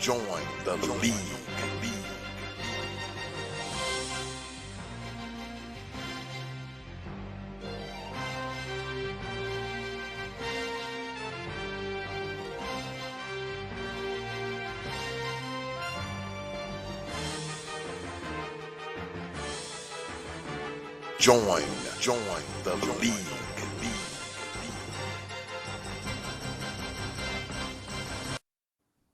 They Forgot about that shit, boy. They forgot about that shit, boy. You should go down. Fantastic back from being out at sea. Yeah, I know. Yeah. I saw him. I saw him the other day. I hit him up. I saw him the other day. I'm gonna try to get him on here. At some point, probably before this month is out, you probably will see Mr. Fantastic. Mr. Fantastic's my dude, man. Yeah. Me and Fantastic, I always got along with him. I ain't never had no problem with him. And fellow service member. So but going to try to get him on here, but before the month is out, if possible. If not this month, I'm gonna try to get him on here next month if I can. If I can. Yeah, man, because he come back, because I sent him an email, he talking about what I missed. Boy, where do you want me to start? The world is on fire ever since you has left. This is, man, this Umar thing, dude, right now, only because you know how the algorithm works on YouTube. As soon as you type in Fox, S-O, bam, Umar Johnson, Cynthia G. It just pops right up. Everybody's It just pops right up, right on top of the algorithm. And I'm like, man, I'm watching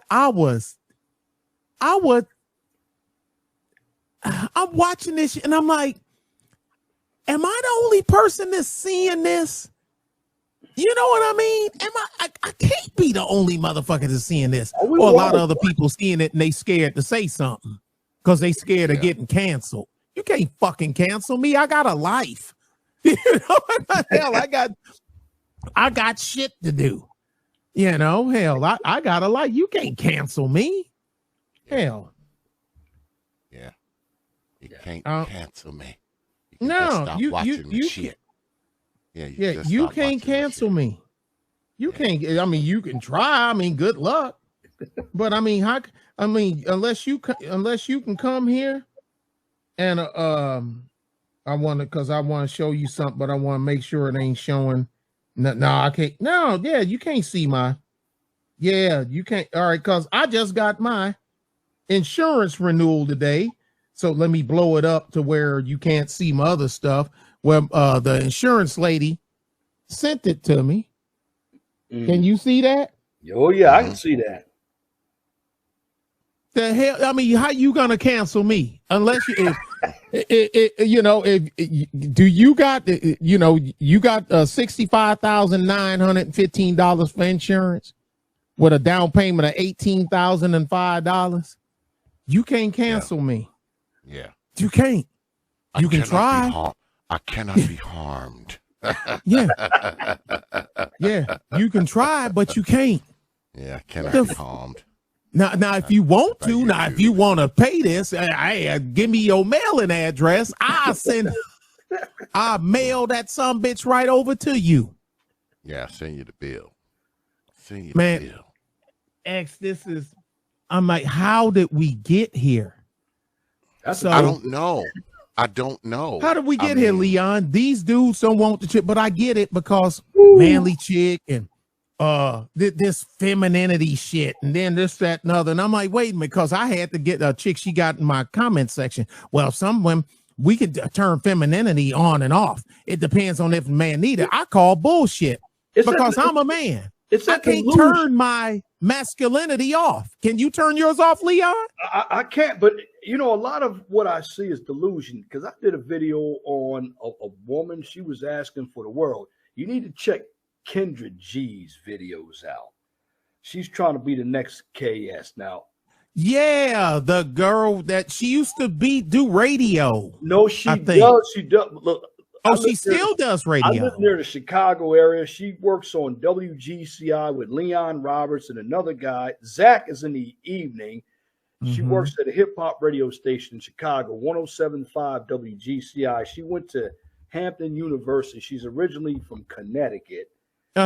She worked in Philadelphia, got fired there, I believe. He came out to Chicago, and she's about 40-something years old. And she allows these delusional women on her panel. And I did a video. I've done bits and pieces of her stuff. But go ahead. And, you know what's amazing? What a number of them ask for. I mean, they have a lot of mental issues. And see, what I do when I do the videos, I do it a little differently than everybody else. Brother X knows my stuff. He's been around my stuff. I do a lot more psychology videos. Like last night I did. Well, I do more psychotic. Your psychology. Mine are more psychotic. Yeah, I do a lot of stuff like on the Napoleon syndrome and borderline personality disorder, because a lot of people have them. Like last week I did it on delusion and entitlement, and I put up a poll question. Now my channel isn't as big as you all's, but you know, people are. My channel ain't big. Hell. I mean, I don't know. You know, I'm still stuck at 2110. So, but I know why mine isn't moving. But I started to make more pre-record videos. Plus, I do maybe one live stream. I need to stream more, but I don't be having time. I mean, because when this thing ring, I gotta go. Yeah, it's kind of hard to do live streams. That's why I only do one a week, 3 hours. I like doing my pre-records with Zoom. That's what I do, because I can use my own video. I was doing a live stream, and I did say fair use, and all of a sudden, YouTube knocked my stream off, and I had to start it back up again. And I'm hearing people getting strikes on their channels. I mean, yeah, oh man, I got so many stripes. You would have thought I was a pitcher for the Detroit Tigers. Yeah, you would have had a few copyright strikes, but I basically appealed and won. Yeah, but that shit comes with the territory, man. Depending on what you do, I mean, you risk that, depending on what you put up there, because ultimately it is Google shit. So yeah, they get to dictate, what's worthy of being played and what is not. So yeah, I mean, but me, I've always tried to push the envelope a little bit. Been struck a few times. No, had some videos taken down and shit like that. But like I said, it comes with the territory, man. When you're doing this shit, it's not a lot you can do about it. I mean, it comes with the territory, and every video you put up could be your last, depending on what you do. Well, see, every video you put up can be your last. Yeah, I'm not monetized. They won't monetize me. I meet all the criteria. They even sent me an email. This is how, because I call them Massive Dynamic. I don't say YT. I don't say their name. I call them Massive Dynamic. I've been calling them that for years. And they send me an email. Nick Taylor, you meet all the requirements of X amount watch hours and X amount subscribers and this. I met that years ago. I'm closer to 8,000. I should be at 8,000 subs here in a minute. So what are you talking about? And I got, last I checked, I got 2.7 million watch hours. What are you talking about? I am way above y'all. So I figured, I said, okay, I'm going to do it as a joke. Okay, I'm going to do this stuff. They got the little checklist. You got to have it checked. And you got to have it checked. And then you got to have it checked. All right, go ahead, hit this, and we check. Oh, we're sorry. It's like somebody was sitting there waiting on me to hit the enter key. So as fast as I hit it, bam, we're sorry, Mr. Taylor. You're not, I'm like, no, wait a minute. I just pressed the damn button. Nick Taylor, you are not getting monetized on this platform. We don't like Negroes like you. You think for yourself, and you use history for reference, and we ain't having none of that. They ain't having none of it. None of it. Massive Dynamic got they bots up my ass. Yeah. But yeah. That's it. So I'm like, so then I respond back. Well, if you want to respond back, know what I responded back with? What the hell did y'all send me this for? That's what I did. And that's what I did. What the hell did y'all send me this for? Keep talking, wise guy. We know how to get rough. You know what I mean? So what are you gonna do? So all my hard shit. Oh, I'm the wrong kind of black man. Ah. Wrong guy. I enunciate properly. You're not on the plantation, bro.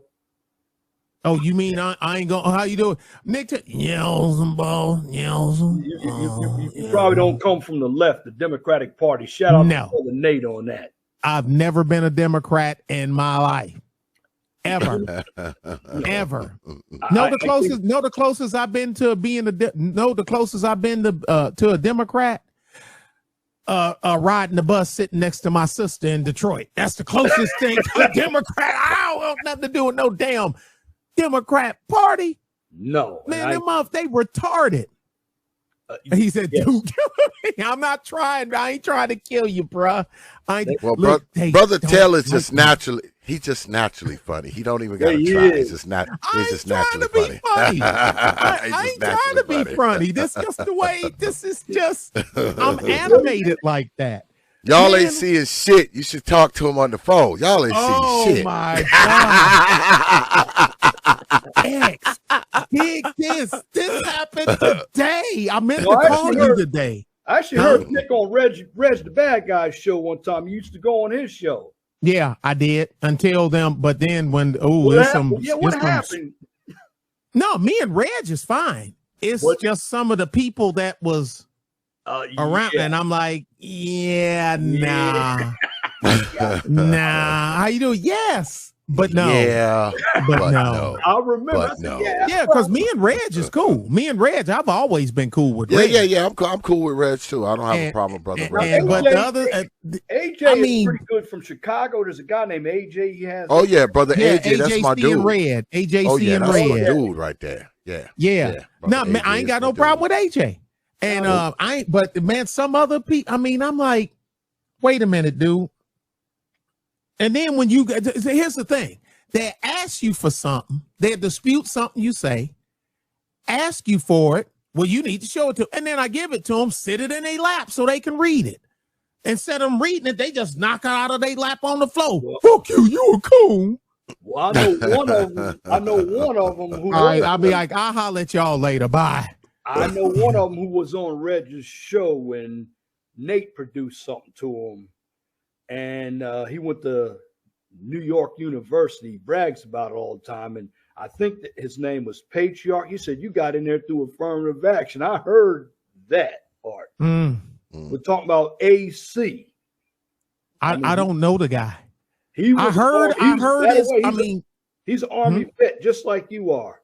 He's from Trenton. Yeah, he's from Trenton, but he's on the other side. And was he a young cat?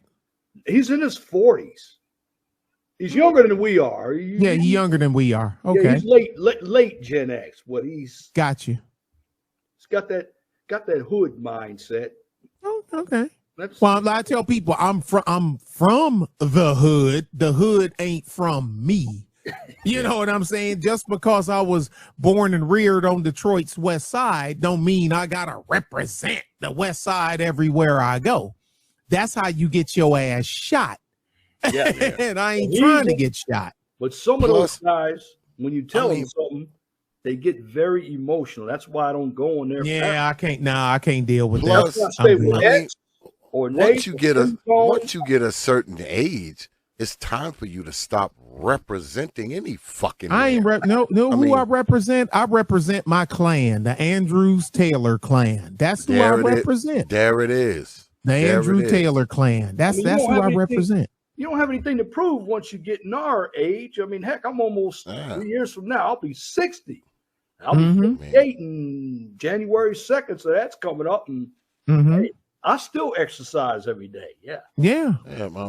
I ain't got time for that shit. 59 years old, talking about he represents some fucking way. Yeah. What the fuck are you talking about, man? I had them old Negroes, man. Some of them be I'm like, dude. Walking around dressing like you in your dude, how old are you? 50? You 50?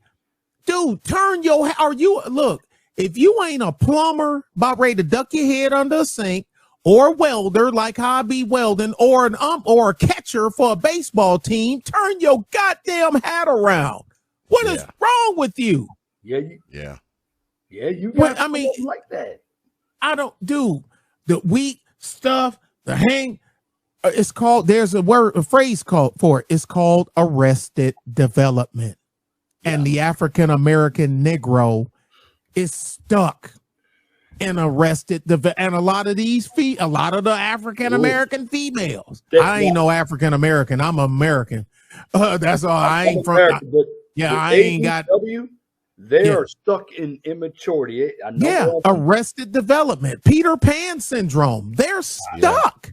Princess syndrome, immaturity, or emotional disorders. Man, I've done a lot of videos on this stuff, and every time I hear another psychology disorder come out, I'm going to do it because I like calling out those behaviors.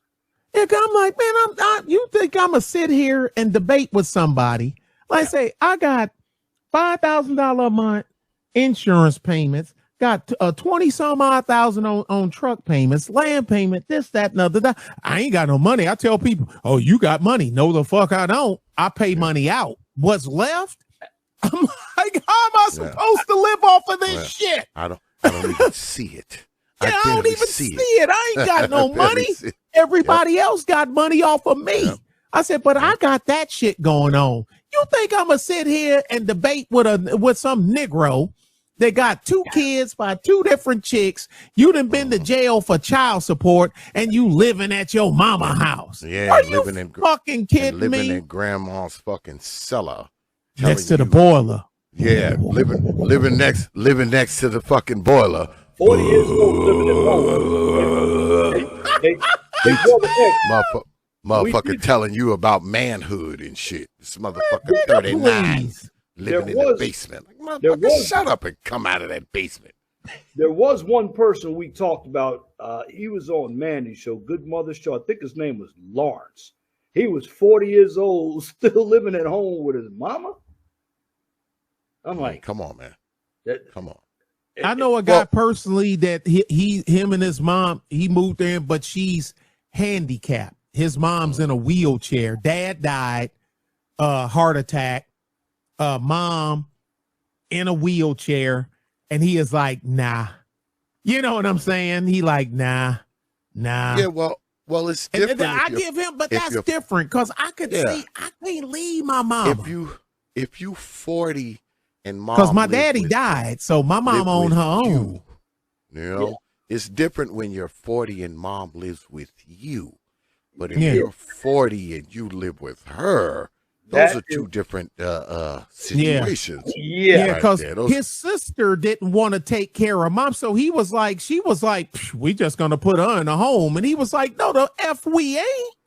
And so he moved her he got one of them like home improvement loans, and he had the ramp put in and widened the door and all, you know what I mean, and all that stuff, and had the bathroom on the lower level, had it redone, you know, so it can accommodate her, because you know he left the bathroom upstairs alone, you know, because that's where, and turned the den into a bedroom because he ain't had no bedrooms downstairs. He just had the den, the kitchen, you know, the living room, and a bathroom. So he got one of them improvement loans where they made it wheelchair accessible and everything. And so, he like, man, I ain't moving my mama nowhere. His own sister told, nope. Well, I can move. I can get out of my apartment and move into mama house. These are friends of mine. Yeah. Now I don't say nothing because that's their business. But she talking about I just let the lease on my apartment expired. Since mama gonna live with you, I just move into her house. Yeah. And I'm like, okay, but he takes care of his mom. I ain't mad at him. That's different. Like y'all said, he ain't move into her house. He moved mama into his house and got a home improvement loan.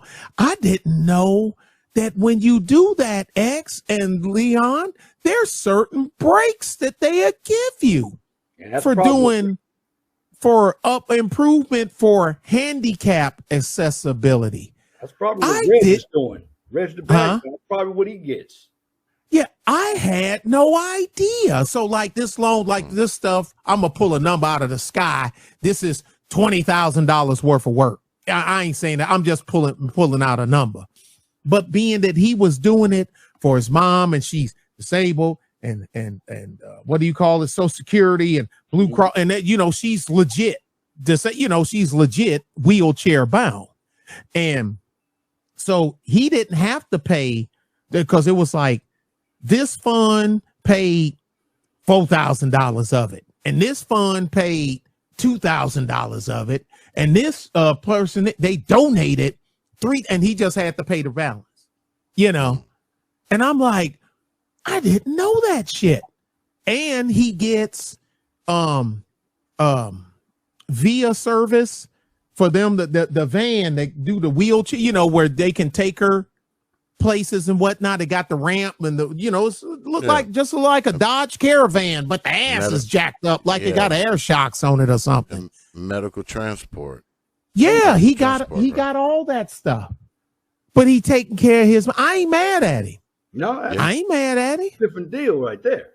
Yeah, it's a total different deal. So one thing, if you know your mom is, you know, in a bad way, you move her into your house to take care of her. It's another thing if your ass 45 and you never moved your black ass up out of that. Yeah, now that's a whole different.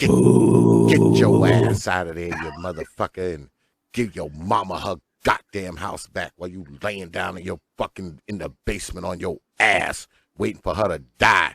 I don't know why, motherfucker. If she leave you the house, she ain't gonna keep it, nigga. Get your ass out of there. They're gonna lose it to taxes. Yeah. Upkeep. They're gonna lose it.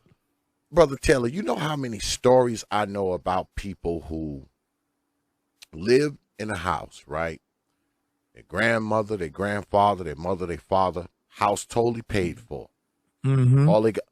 All they paying is taxes on that house. And grandma, grandpa, mama die, and these motherfuckers will let the taxes balloon up to $16,000 motherfucking dollars, and now the goddamn city come knocking, they want their money. So now they put that shit on the lien auction list, and somebody walks in there and buy the fucking lien, right?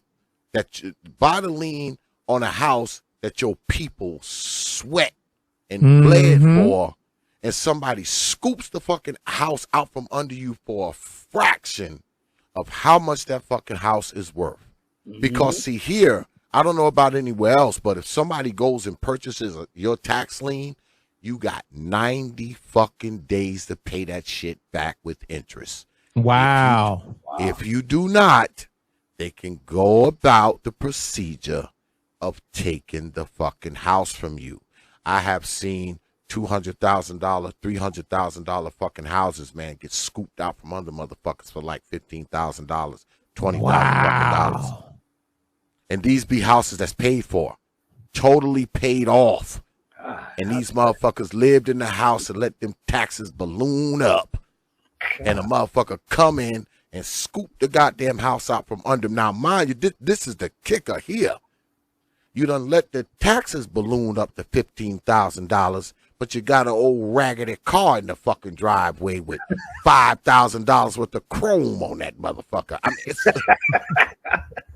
them big ass giant wheels that when you stop driving, the center of the wheels keeps spinning and shit. It's the stupidest shit I've ever seen, Brother Taylor. It's stupid. It's stupid. So we already know. We talked about it, Brother X. Black people got money. They can't tell me they got money for rims. They just ain't got money for property taxes on grandpa's paid off house that he worked in slave, smoking weed, spinning wheels, bump stereo. They got plenty of money for that, but they ain't got the money to pay them taxes on old grandpa's house that he left they black asses after he done paid that motherfucker off. Grandpa rolling in his fucking grave. Yeah. Rolling in his motherfucking grave, Mr. Taylor. Because these motherfuckers done lost his fucking house. And a lot of these houses, Brother Taylor, these people built. Their grandparents and parents built. And these motherfuckers let the house get taken. Yeah, they piss it away. They don't want to keep up the fucking tax note, man. It's the stupidest of shit. It's That's why you can't leave a kid a business, because they'll run it into the ground. They don't want to do any work. You better off leaving your house to some other motherfucker than leaving it to them. Because guess what? Once the taxes balloon up and somebody take the fucking lien, they throw your ass out of it. And now they own the fucking house. And now they got a fucking house, man, that's worth $200,000 and $300,000 and $400,000, man, that they only paid $20,000 for. I mean, come on, man. Because the house was paid off. The house was paid off. All they had to do was maintain the taxes. These motherfuckers don't pay the taxes, but the fucking car got $5,000 and $6,000 worth of chrome on it. Yeah, and like stereo and shit. Yeah, motherfucker got $2,000-$3,000 you got worth of speakers. 8-9 pair of Jordans and shit. Motherfucker got 10 pair of Jordans. Every fucking stripe of fitted cap. iPhone 14. Yeah, got all that shit. But let these motherfuckers come and take grandma's house. I mean, it's stupid. I mean, this is the type of shit that makes you say the things you say up here on fucking YouTube. Yeah. But you see so much stupid Negro shit. You're like, what the hell is wrong with these motherfuckers, man? What the hell is wrong with them? What's wrong with them, man? I mean, come on, man. No development. Negroism. Negroology. A lot of motherfuckers need to grow up. All right. Yeah. I mean, you got a lot of people in black society, and I'm pretty sure in other societies too. But you got a lot of people in black society, man, that just need to grow the fuck up. Like the motherfucker who got a $5,000 and $6,000 worth of chrome, but won't pay taxes on grandpa's house. Needs to grow the fuck up. The motherfucker living down in grandma's basement and he's 40 years old. He needs to grow the fuck up. The motherfucker running around here 45, 50 years old, still getting hoes pregnant. He needs to grow the fuck up. I mean, I can go on and on and on about the motherfuckers in black society that need to grow the fuck up. But see, you know what it is? I'm going to tell you what happens to these motherfuckers who don't grow up, Brother Leon and Brother Nick. You see those motherfuckers you see standing on the overpass when you come off the highway? Yeah. Standing on the motherfucking overpass with the fucking sign saying, help a brother out, I'll work for food. Those are the motherfuckers who didn't grow up. All right? A lot of them people out there, people will have you believe that all those people, they just fell on hard times, and maybe some of them did. But a lot of them a lot of them were babysitted. Yeah, I mean, let me tell you something. Yeah. A lot of them Negroes you see standing out there are motherfuckers who refuse to grow up. Those are the motherfuckers who was living in grandma's basement all those years. Mama's little man. Yeah, mama's little baby. She raised that motherfucker up until the time he was 45. She fucked around and died. Left that motherfucker in the house. He couldn't keep it. They took that fucking house, threw his dumb ass out. All right. 6 months later, that motherfucker sleeping in the woods, sleeping in the tent. Now he fucking. Now this motherfucker standing on the side of the motherfucking overpass. All right, with a fucking cup. All right, that's those motherfuckers. A lot of those motherfuckers are those dudes. I'm telling you, that's a lot of them motherfuckers. Because what happened is those motherfuckers never grew up. They never grew the fuck up. And guess what? When the motherfuckers who was supporting them was gone, because the motherfuckers never grew up, they didn't know how to fucking maintain and take care of themselves. Once mama died, grandmama died, that was it. You know how many stories I've heard, man, and I've heard these stories from many. I've heard these stories from many people, and I've heard these stories on the internet too. You have people, mostly women, because let's be honest, it's mostly women who foster this bullshit. Because men, we don't give a fuck. A lot of men ain't putting up with this shit. Yeah, we throw your grown ass the fuck out. But what happens is you got to get the fuck out of here. A lot of these women, they will tell you, and these women are 60 and 70 years old, 80 years old. they are afraid to die. You know why they're afraid to die? Because they know if they die, that 45-year-old motherfucker in the basement, he gonna be homeless. If she fuck around and die, that motherfucker's homeless. And probably hungry too.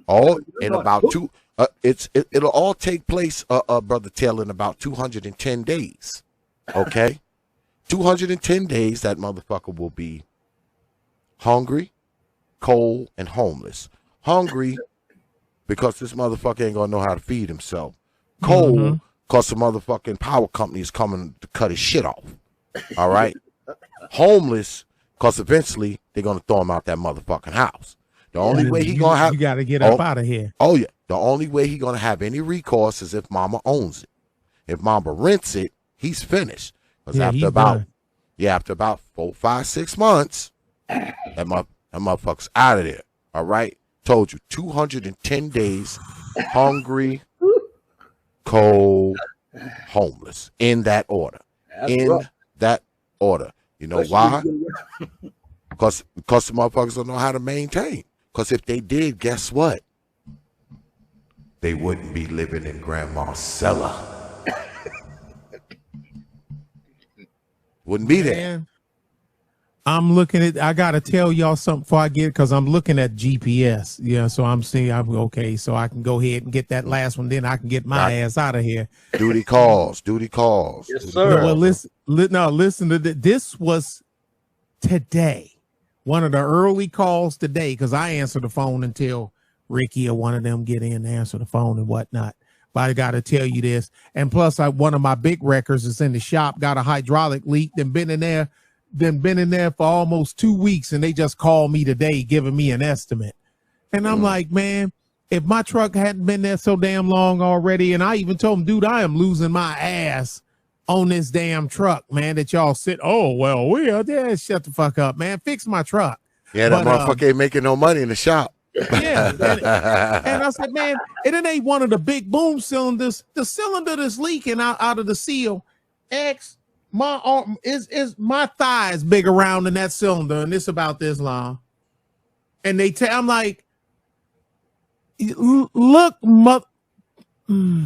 but anyway, I'm like, and because when something go wrong with hydraulics on my machine, like I've got made the thumbnail when I was on with X, we was doing the blue collar stream when I had that big ass rock stuck in the damn track tensioner on my damn track loader. I made that rock.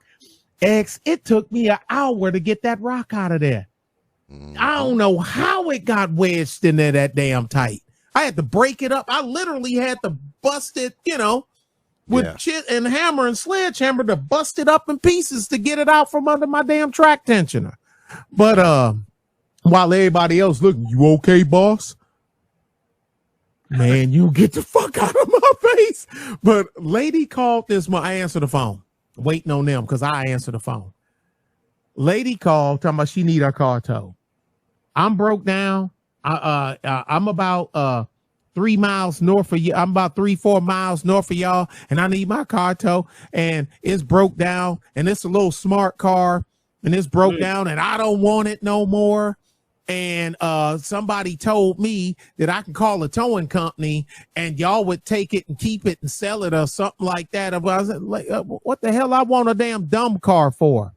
Yeah. Smart car, same thing. You don't want it.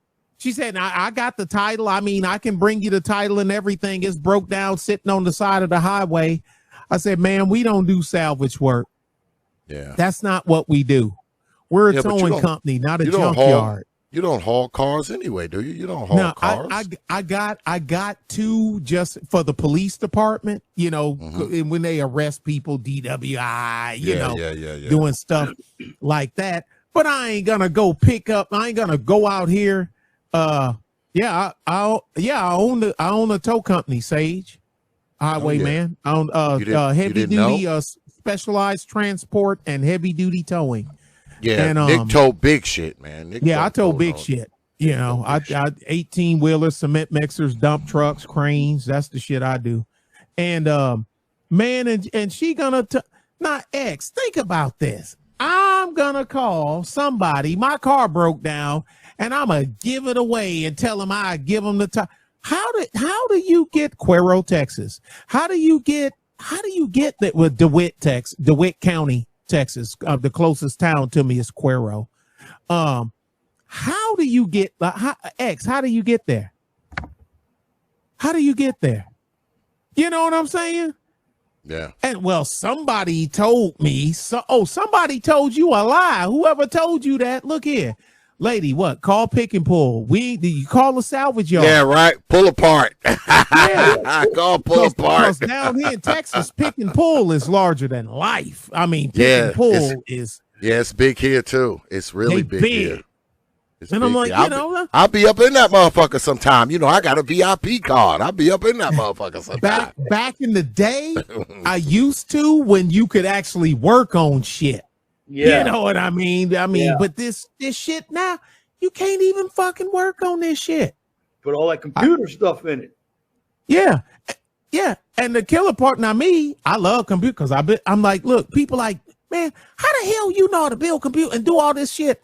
Because I ain't had no money. I had to learn.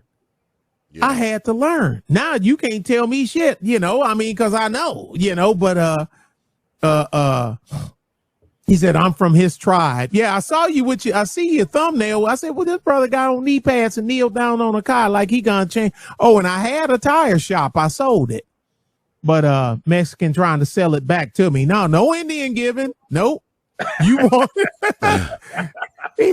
Oh, Mr. Taylor, my nephew, he don't want to work, and I'm doing this and take care of my ma, and nah, man, no, sorry, I got that check, Leon, I got that check. Yeah, hey, that check that went in the bank, that check is spent. What do you think? Because I paid that, you know what I'm saying? I paid off everything and all that other stuff. I think I had enough money left to buy a set of tires for my wife's car. That was it. It was the rest. It was gone. Kill you. It was gone. That you a tow operator in the Midwest. Yeah, well, I'm from Michigan, but I live in Texas. I've been in Texas a long time. I left Michigan. I go back every now. I'll go that, but I'm born and raised in Detroit. Check my channel, please, especially the second to last one I put up, Top Flight Security. Okay, I click on your deal there, but I'm a get up out of here because I got to get that shit. Because man, I need the bill of lading, because you ain't gonna tell me something in that motherfucker that ain't in that motherfucker. So I'm gonna go out there, get the bill of lading, look in it, take your lock off, because I don't never let them open because they can do anything when you ain't standing there. Then I stand there, and you know what I'm saying, and then I put our locks on there. And people, you can't do that. Yes, the fuck I can. What does the sign say? It says TNT. No, it don't. It says that Negro you talking to can do whatever the hell he want. That's what it said. You just thought it said TNT. You read it wrong. TNT stands for he can do whatever the hell he want.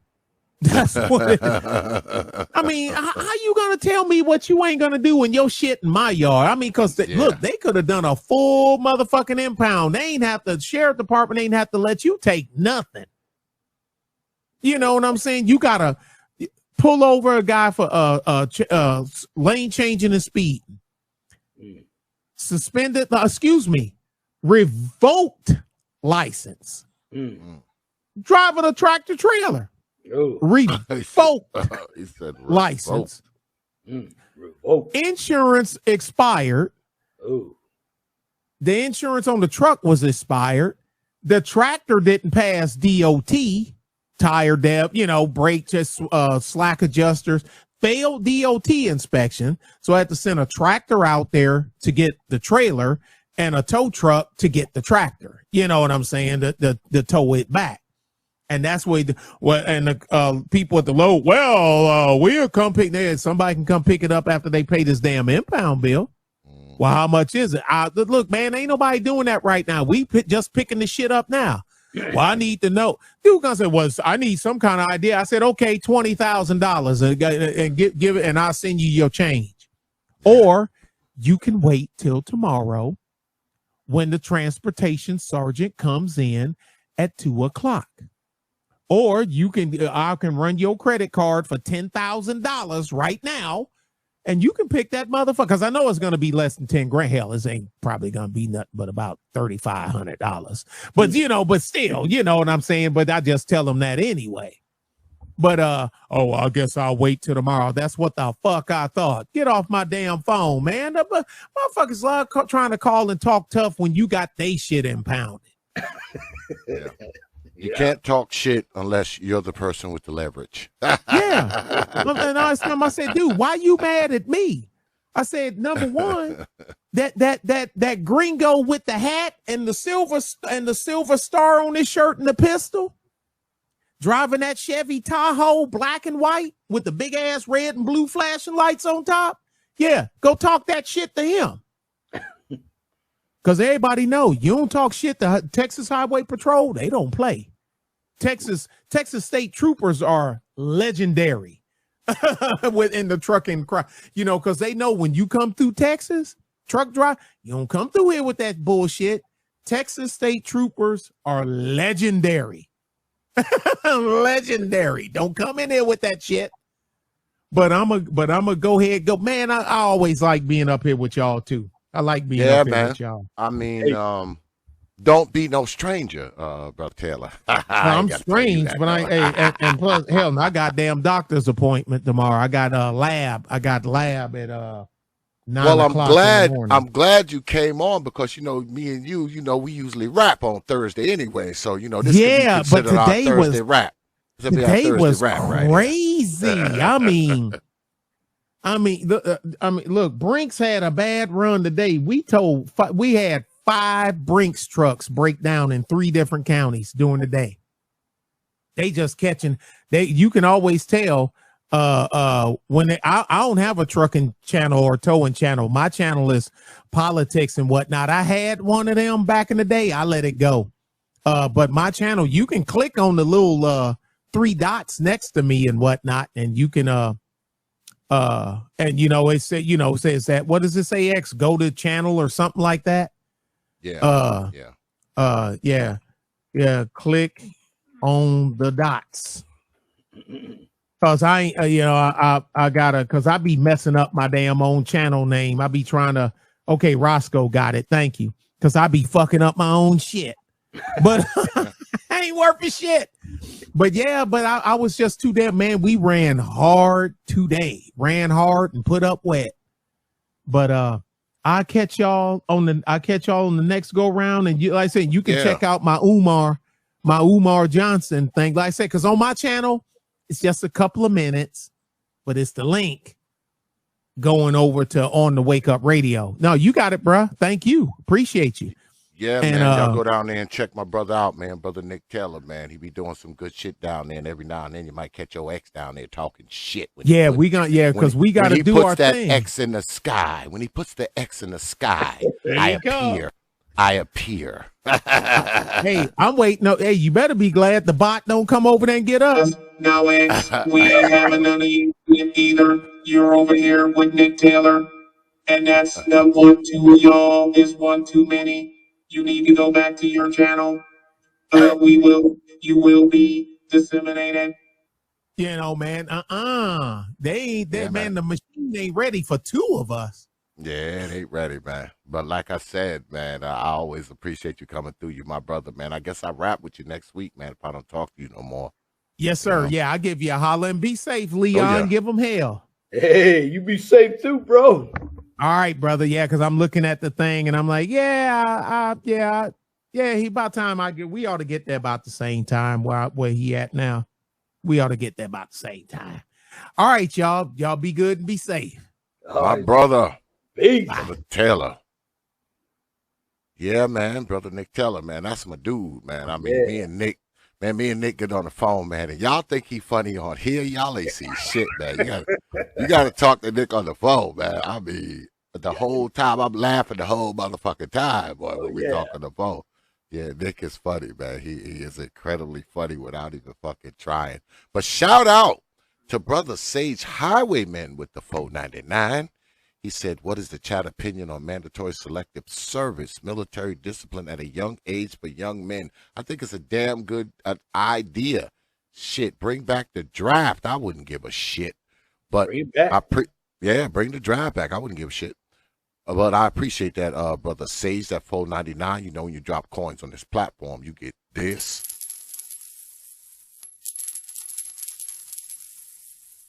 I appreciate you dropping your hard-earned coins on this platform.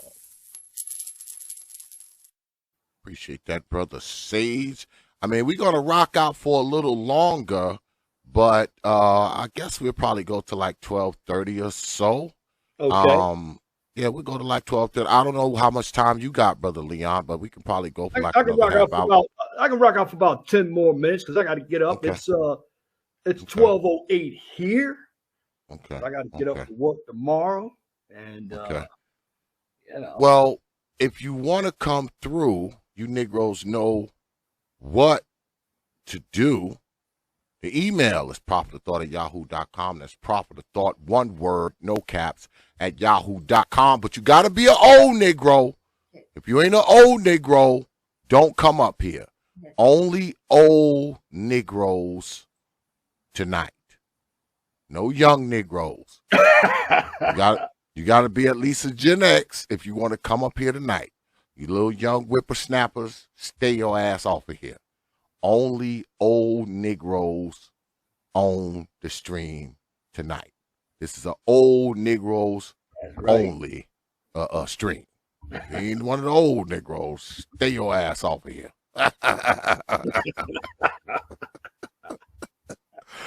But I wanted to ask you about, because you know, me and you, we go way back. Oh yeah, we do. I mean, I remember you from when I first started this YouTube shit back in like, I don't know, 2015, 2016. God, it's been that long. Yeah, it's been that goddamn long. Talk Radio, remember? Yeah. Blog Talk. Angry Man. Yeah, Brother Valdez. I mean, that was back when, you know, first got into the whole, you know, YouTube thing. And it was different then. I guess because a lot of the people that's on YouTube now, we all were kind of new to this whole YouTube thing then, right? We were all kind of new. We were like, you know, freshmen and shit. You know, we were freshmen on these YouTube avenues. And I guess everybody was kind of feeling their way through it, you know, at some point. And I always knew that people would splinter off into their own directions, even though a lot of us were so-called in the same circles of influence. I knew eventually a lot of us would split off, and some of us would be doing other things, and some of us would be doing different things and new things, and some of us would get the hell away from the rest of us. I knew that too.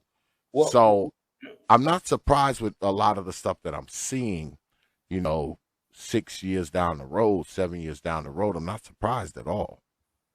I'm not surprised. Yeah, but look what we had to go through, though. We started off Blog Talk, pre-recorded content, AdSense. See, people have to remember. Now, there was a platform to do Hangouts called Google Hangouts, remember? Oh, yeah. Oh, yeah. 2019, and then StreamYards came up. Now, don't get me wrong. I'll be honest with you. I'm a fan. I love Zoom much better than StreamYards. Yeah. Much easier. I can rock Zoom with one monitor, and even with the freebie, it's much easier. When I do content to share my screens where I have to go back and forth, you might have two monitors back there with StreamYards, but StreamYards, yeah, I have to.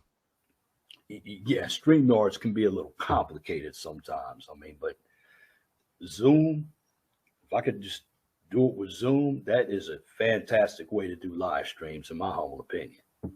Yeah. Well, that's why I do it like that, because my setup, I mean, I have a 3-screen setup anyway. Oh. So, I mean, that's why I do, the StreamYard shit, because I knew it was, I knew it would be more prudent to operate it because I operate 3 screens. Like right now, I got 3 screens in front of me right now. So, and 2 of them, are for, like the streaming and all that other shit. And the other screen is for other shit, extra shit. Because I actually have, I have a couple computers set up here that I work with. Like the computer that I'm on now is just like, this is like my streaming computer.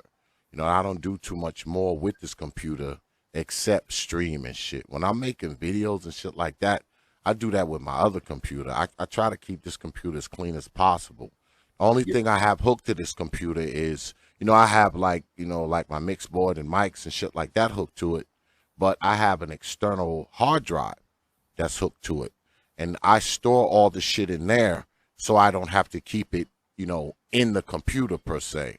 I store it in the external hard drive. And if I need something, I can just pull it out. And I don't have to leave it in the fucking memory of the computer that I use.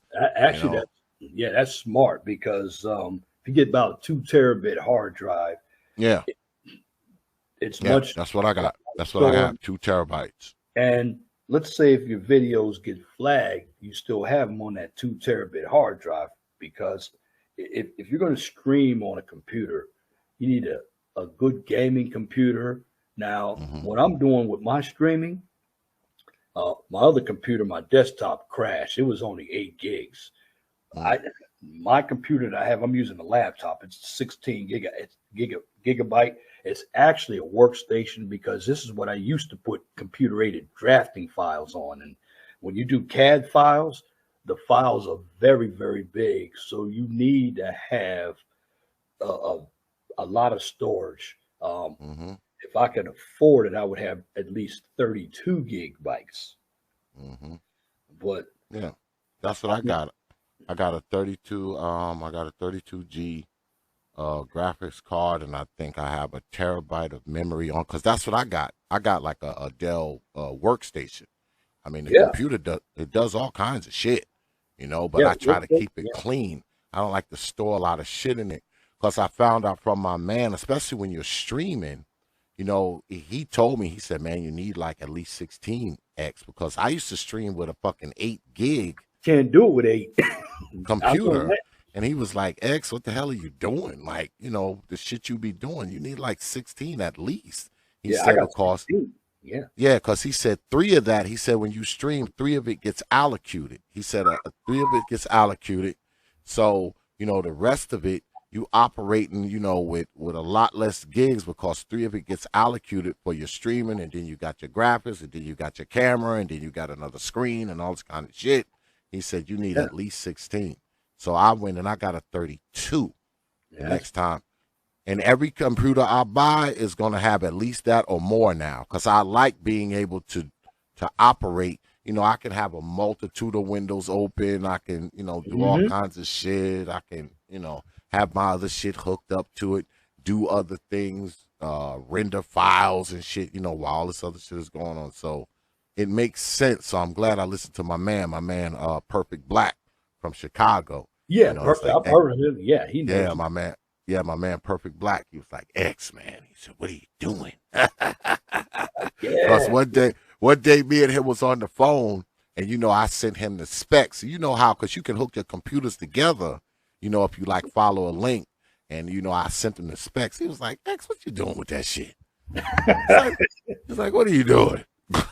So, yeah, ever since he told me that shit, I was like, all right, man, I gotta do something different, man. And I listened to him, and ever since I've been listening to him, it's been different. So now I know, I ain't even gonna fuck with anything less than 32 gigs, or like on the graphics card and shit. Like, doesn't even make sense. Workstation is beautiful. Like, I don't have a Dell, I have an HP ZBook because I'm a Hewlett Packard fan. So. ZBook, I mean, this is 16 right here, and this is a laptop X that I'm running off of. Now, they make laptops that are 32. Cost a little bit more money, but there are a lot of things you can do when you got a 32. A gaming computer is fantastic for streaming, and this is what people got to understand, especially black folk. They got to understand. We're talking gigabytes and computer language. They don't understand the ones and the zeros. They get on it. They can run it, but you got to know what goes into that computer. Why it's crashed. Store news flash. Don't store too much stuff on your computer because it'll slow it down. Oh yeah, you clog up your memory, man.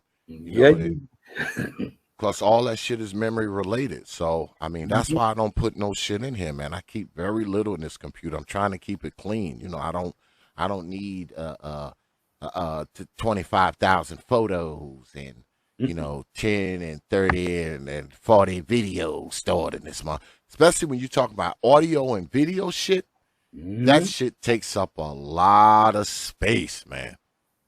That shit takes up a lot of space. And I believe I'm going to have to go buy me a 2 terabit hard drive so I can get some of it off my computer to restore that place. Peace, brother Nate.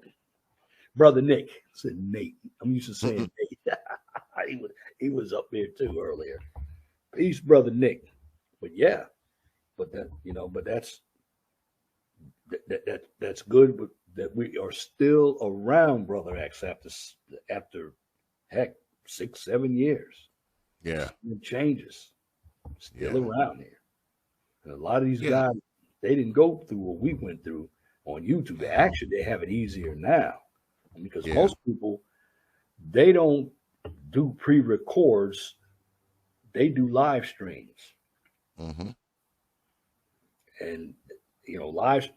I did one last night, but I'm going back also doing a little bit of pre-records. And the reason why I like pre-records because it's very easy for me to get an audience and they'll know who I really am. Like, I've seen you cammed up, you can get on a live stream because, you got people up here. Let's be honest.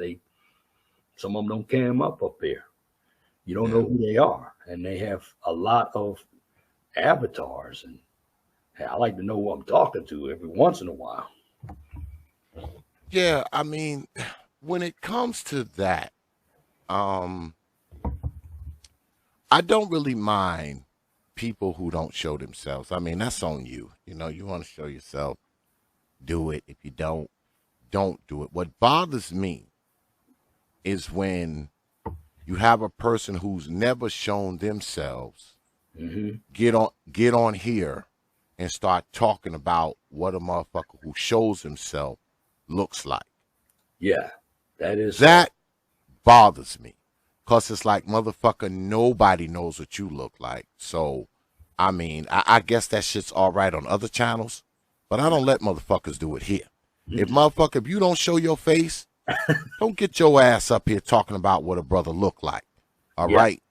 Because it's one thing if two brothers is on here and we know what both of them look like and they going at each other and say, motherfucker, you got a big head. Motherfucker, you got big lips. I don't have a problem with that at all. But if you a motherfucker who never showed yourself, you're not getting on my channel talking about how the next brother looks. No. Get the fuck out of here with that shit. No. Yeah. Absolutely not. Not here. You want to talk shit about this brother? Fine. Turn your fucking camera on so we can talk about how you fucking look too. All right? Fuck out of here, man. And I've always, everything that I've done, except I did one Zoom and I was testing it out. That's when I didn't turn the camera on, but everything I turn the camera on and I present myself well. Like I said, I don't come up there. Let's just be honest. Some people, you and I come up there, I dress a little casual. We're pretty clean shaven and everything, but there's some people who don't do what we do, Brother X. And well, we old. We are the old guys. So, it matters to us. It's not even so much of it mattering to other people. I think more so it matters to us. I mean, you either your biggest fan or your biggest critic, and sometimes those are one and the same. So I mean, the way I do things, I do it because it matters to me. I mean, the fuck what everybody else thinks. I do what matters to me, and I have a certain respect for my own self. I have a certain respect for myself. You know, when I come up here, you know, I try to be, you know, I try to at least look presentable when I come, you know, online. Because the only place I really show myself is on my channel. I mean, I don't really go to other people's channel and show myself. I have the avatars and shit, you know, because I got a bunch of these fucking little videos and shit. So I have these up, you know, because I'm on somebody else's show. It's not about me. So, you know, everybody knows what the fuck I look like anyway. So, yeah. I mean, I don't have to show myself. I mean, motherfuckers know what I look like. I mean, who don't know what X look like? Yeah, I mean, you've been on my channel so many times, so I know. Yeah, everybody know what the fuck I look like. I mean, if you want to see what I look like, all you got to do is go to my channel. It's a million videos of me on that motherfucker. So I'm not hiding. You know, it's not like I'm hiding. I mean, well, the bottom line is I don't go to too many channels anyway. I go to yours, Nate's, Free Zones, Brother Trey's. I've seen some of SKC, because outside of that, then I'll start going over. Now we got Nick Taylor's stuff. I start going over there to his, and sometimes I do T.T.O.O.N's, but the rest of the individuals, I just don't go over there. I just don't. Yeah. I don't. I used to go on a lot more pages than I do now. I haven't been. You can probably count the amount of streams I've been on in the last couple of months on one hand. I've been on yours. Yes. I think I've been on Bernard's a few times over the course of the last couple of months. I've been on Brother Supreme's, and I think I was on Brother. Were you on Nate's at one time? Yeah, Nate's. I've been on Nate's, yours, Brother Supreme's, Brother Bernard's, and I'm trying to think. I think I was on the Hood Conservatives. I was on his like maybe a month or two ago. I've been on Brother Free Zones within I think the last month or two, and Brother A Truism the last like month or two. I mean, so you're talking like maybe 6 or 7 people over the past say couple of months channel that I've actually been on the stream. And you'll see me on either one of those channels, and Brother Nick's. I mean, you know, you're not. There was a time where you could see me on a lot of channels, but now you won't. I mean, certain people's channels you just won't see me on, like ever again, probably. Because the quality, quality is gone. Unless I'm invited, because I get invites a lot. To be honest, I get invited to come on this channel, that channel. I get requests for motherfuckers to come on my shit, and certain shit I just don't even want to entertain. I don't want to fucking be on there. I don't want them motherfuckers on my shit. No. So it's like, no. Yeah, it's like, nah, man. Nah. Nah. You know, and I talked to Brother Free Zone about this, you know, and Brother Free Zone, I told him, you know, because he's a little younger than us, you know, yes. but he's a married man with a family and, you know, got his shit together. And I talked to the fella, and I told him, I said, you know, I don't have anything to prove, you know, on this YouTube shit, man, because I've had so many motherfuckers on my channel, hundreds of motherfuckers. They've come through. Everybody come through. I don't know how many. Everybody's been here, man. Everybody's fucking been here. If they haven't been here lately, they've been here before. There's not too many people of note that haven't been here. The other night, Brother Free Zone was on my channel. And he was talking, and he was talking about this femininity coach, you know, and I was thinking, and once he got to talking, I remembered that I even had her on my shit. I went and looked through my shit. I was like, damn, she's been on here too. Nicole Michelle, are you talking about? Yes, her? Yes. And it was yesterday. I looked through my shit, and back in 2018, guess what? Her black ass been on here too.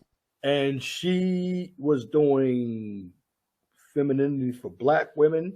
And I wrote in your chat yesterday. Yeah, you said she quit. She quit. She don't fuck with black women no more. Like April Mason, she quit. Yeah, they coach. they coach white women and his, Latino women now. They don't coach black women anymore. Ain't that some shit? That is crazy. That is crazy. That's right. She was on my shit, man. I mean, countless motherfuckers, man.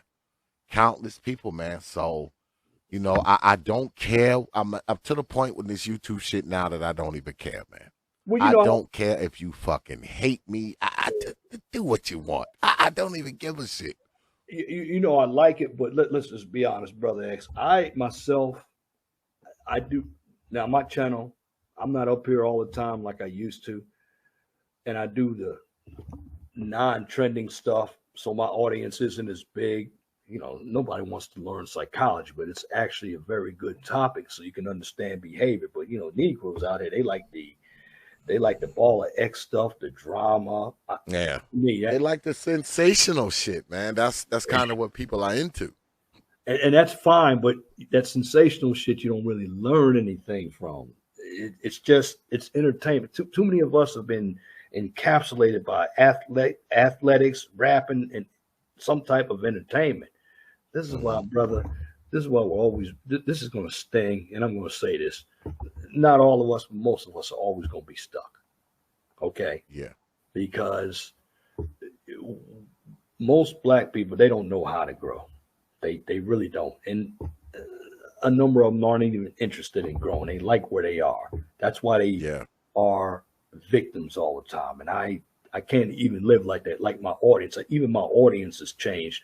I have a more diverse audience than I did before because, you know, you get some Negroes who don't know how to act in the chat, and they'll come on your channel and they'll destroy your channel. I don't want that. So I have a diverse people. Some of the people you have on your channel are on my channel, and they came from Mo's channel. And I don't do the trending topics either. I'll take a video and I'll diagnose the behavior issues with it, just like you do the old mama. So that's what it is. So, you know, when you get older, your mind is a little different. And I'm talking about maybe, you know, we age chronologically, but getting older means your mind needs to grow as well. And you have some people who are our age and they're still stuck in high school. They have Peter Pan syndrome. Yeah. They don't want to grow. Yeah. They don't want to grow up, man. They don't want to grow up. That's why you'll see them out there on the overpass. We'll work for food. I'll work for food. Ex YouTubers. The fucking people, the people that you see out there, you know that person when you go, you know, you stop and you go to like the deli or 7-Eleven or something. Yeah. You see the dude standing out there. He got on 9 coats and it's August. You know, hot as hell out there. Yeah, it's August. He got on 9 jackets. You know, a motherfucker need $1. That's a motherfucker who used to be on YouTube like 10 years ago and shit. And 9 coats at his house, bro. Yeah.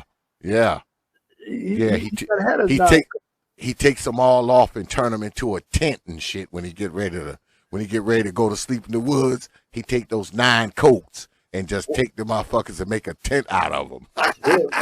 or if he's in the city, he's got to take those 9 coats and get some of that heat from the steam coming up from the camp stations out in the street. Yeah. I mean, a lot of these people, man, that you see, and I was talking about this with Brother Clue, because Brother Clue came on. Oh, he came on. Yeah, he came on to do a challenge and shit. Nobody challenged him, and we were talking about when we were younger, you know, because I think Brother Clue's a Gen Xer too, but I think he's a late Gen Xer. He's probably a late, but he is a Gen Xer. Yeah, he's a Gen Xer too. And we were talking about back when we were high school, and you know, it was these kids, you know, they was quote unquote cool kids, and you know, these was the guys who would roast you if you had on the wrong pairs of sneakers, and you know, if you wore the wrong hat, you know, people would roast you and also kind of bullshit. You know, these dudes had all the answers. You know, they knew everything, and you fast forward 30 years ahead, these motherfuckers still living in their mama house. They 45. 5 years old. They in jail, or you know, when you go back to your hometown, he's the first motherfucker you see standing in front of the store, need $1. You know, these were all the quote unquote cool people, you know, that you listened to, you know, and now these motherfuckers is in their late 40s and 50s, and this motherfucker's sleeping in the fucking woods somewhere. And it's like, God damn, I can't believe I used to listen to this fucking guy when we were in high school. Now this motherfucker lives in the woods. And they look horrible. Yeah. I mean, the shit these people were telling you back then, man, meant nothing. It meant nothing. It meant nothing. No. It's the craziest of things, man. It's like I said, because I go back to my hometown. I don't go that much because I hate the fucking place. Oh, but, you're like me. I don't really ever go back to I hate that motherfucker, Brother Leon. I hate my old hometown. But I do go back there from time to time. And when I go back there, it's like when I left the last time, I pressed the pause button. You know how those old cassette players, you press the pause button and it'll stay on pause, and you come back and you press the pause and it'll play the cassette again. That's what it feels like when I go there. Like, it's like I pressed the pause button when I left, and when I come back, you press the pause button again and everything start moving again. Because a lot of the people that's in my old hometown, they're still doing the same shit they were doing 20 years ago, 30 years ago. They hanging out at the same places. They chasing the same hoes. They doing the same shit. It's like, you know, because my life is so different from how it was when I was like in my 20s and shit. You know, you talking 30 some odd years ago. My life is so fucking different. You grew. Yeah. These people are doing the same shit, hanging out at the same places, chasing the same kind of hoes. A lot of them still living in the same fucking house that they lived in when we were like 15. I'm like, I get kind of disappointed with some of it. I mean, when I see it, I'm like, God damn, it's like, I feel like I just stepped back 40 fucking years in time. Now you know, because I live about 9 hours from my folks. 9 hours. Okay. And for the last 30 years, I've been the one that's lived the furthest away from my family. So I go, and I'm all right with that, Brother X, because hey, look, I make family outside of family. Let's just be honest. Yeah. You know, I did blood's not always thicker than water, because it's your family sometimes that can mess you up. Your own family. You can't tell them everything, especially if you got a business, because they want a piece of it, even if they did not do any work to get in to the business with you. They always want something free, and they think because you are blood, you're supposed to give them something. Nah. Brother Leon, tell me about it, boy. I done went through so much of that fucking bullshit. It's just, it's just crazy, because I live far. You know, I live far from my folks too. I mean, most of my folks are in New York. Oh, and you know, and I'm in North Carolina, so you know it's like 8-9 hours away. So I don't see my people like that. You know, I just don't. And to be honest with you, I'm glad of it, because if I was around a lot of them, the motherfuckers be driving me crazy. They'd be always at my fucking house. They'd always need money and always want something. And some old shit would be something. You know, it would always be something. And I'm not even talking about, you know, my children, you know, my offspring. I'm talking about every fucking body else. Cousins and everything. Boy, yeah, man. I'm still stuck in Baltimore, man. Yeah. My offspring is one thing, you know, but shit, everybody else I'd have to be concerned with. I mean, my offspring, they don't ask me for much, you know, if anything. You know, it's all the other motherfuckers. Especially when you have a car, brother, and they don't have a car. They won't put any money in your gas tank. You know, my brother, when it came to gas, he used to have a cup. He said, no, if you want me to give you a ride, put your money in the cup. Now, my brother was a good salesman. Yeah, the family didn't like him that much either, because he just didn't play the games. And he lives in Salisbury, Maryland. He's another guy that moved away. My sisters are the only ones who live close. But it's always been me and my brother who have helped my mom out. And we live the furthest. And we love it.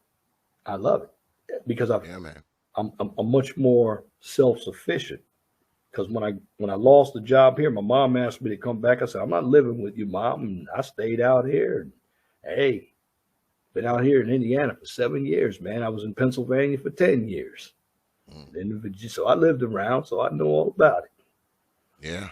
I mean, I've been down here since 2014. Wow. Yeah, been here since 2014. Okay, yeah. So you were there 1 year before I moved here to Indiana. I came here to Indiana in 2015 from Pennsylvania. Yeah, but I spent a lot of time in New York. Because before we came down here, I actually lived upstate New York. Now, upstate, Brother X, upstate is all right. I'm just not a fan of New York City. I mean, yeah, it is. I mean, upstate is not bad. You know, because we stayed there for many years. I mean, I kind of liked upstate. Just that that fucking weather up there, man. The cold, motherfucking snow and shit, man. I just couldn't deal with that shit anymore, man. It was just too much. 9 months of winter and shit. Like, no, man, I'm getting too old for this shit. Yeah, I mean, there was winters, man, where I was like shoveling snow like every 4 motherfucking days. Yeah, snow is rough. Man, listen. You know, a fucking snowblower is like a standard fucking operating equipment. You know, especially when you up like in like Hudson Valley type area, man. Yeah.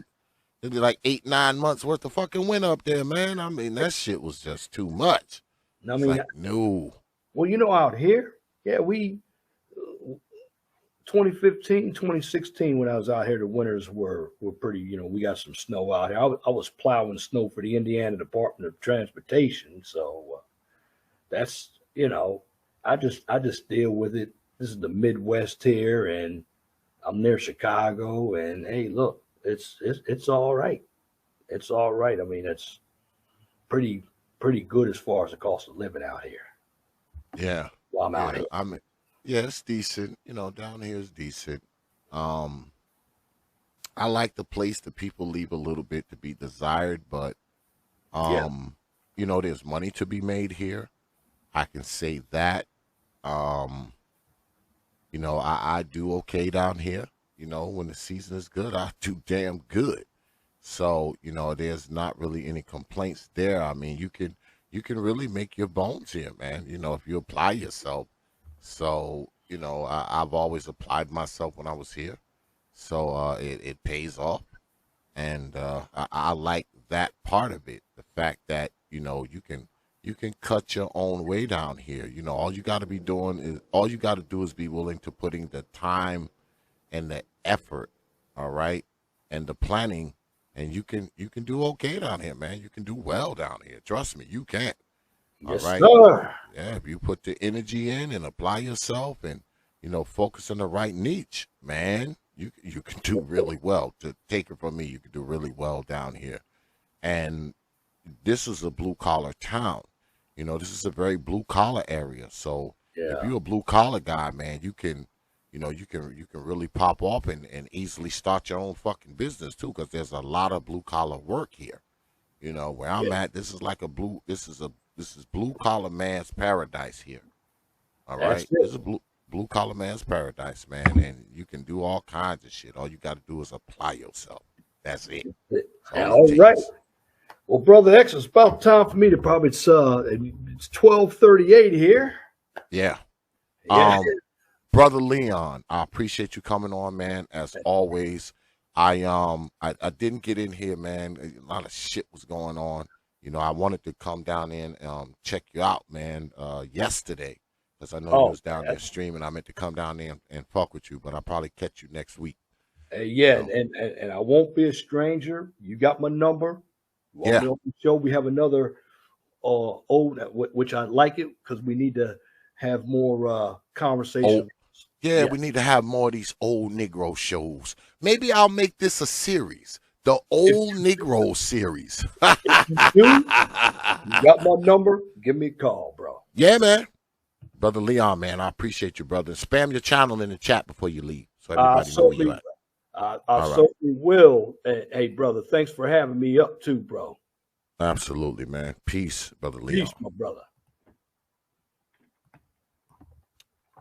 Yeah, man. Y'all go on down there, man, and check out Brother Leon NEGROS.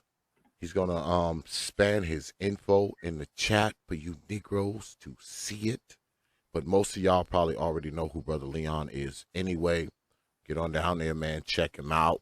You know, I be down there from time to time talking my shit. You know, when I'm not down there stealing his ideas, I'm down there talking my shit. So get on down there, man, and check out the 411 Talk Zone radio show, man. Brother Leon's a good dude. But I guess we're going to go ahead, man, and wrap it up. I don't have any programming notes for y'all because I don't know what's coming over the course of the next few days. I got a lot going on in real life. I may not even be able to stream like the last week of this month because I'll probably be way too busy. But y'all know it's always something jumping off, man, on the T.P.O.T YouTube page. And when something comes up, I will put a thumbnail up for you Negroes to see. But I'm going to say this, man, before I get out of here. Being an old Negro myself, like I was telling Brother Leon, if I think back, say, 35 years ago, when I was a teenager, I would have never imagined, or should I say I never did imagine, being this age. I couldn't imagine it because when I was a teenager, you know, my dad was the age I am now, you know, and looking back now, I don't want to say I have regrets, but a lot of the stuff that I know now, I wish I knew it when I was like 18, 19, because my life would have been a lot different. I would have went about things differently. I would have saved more money. I would have, I don't know, started my business earlier, you know, maybe had my kids later, you know, all those kind of things I probably would have done. But one thing that is cemented in my mind now that I am a guy in his 50s is that you live and you learn. At least I think you're supposed to. You're supposed to live and learn. And I'm thankful that I made it to this age. I don't feel as old as I am, at least not on most days. I'm thankful that I'm a guy in his 50s and shit, I probably can outwork the average 25-year-old still. Not because of my physicality, but because of my mentality. I was fortunate, though. I was a fortunate man. I was raised by a man who understood things. I was raised by a blue-collar, hard-working man who taught me how to work with my hands. He taught me how to build things. He taught me how to think. He taught me how to act. He taught me how to save. And he taught me how to work for what I want. And I've carried all of that shit and I built it. Built on those ideas and principles all the way up to this age. And now I have the capacity to utilize it and shit also teach others what I've learned. And I think that's what it's all about in the long run, you know, because most men, let's be honest, man, a lot of us don't really, most of us, I should say, we don't really hit our stride really till we're about 40, right? I mean, I know a lot more shit now than I did when I was 20. You know, I own a lot more shit now than I did when I was in my 20s. Got more money. Got more shit invested. Got a better understanding of life. Got things in my life that I thought I would never have.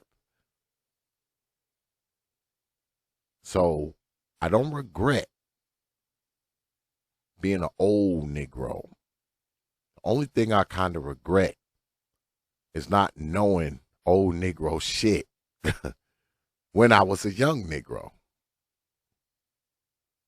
And I'm not sure if that's how it's supposed to be. Now, people tell you it is, but I'm not sure. But I would like to think that I have the people who I influence, especially when you're talking about my sons and daughters and my grandkids.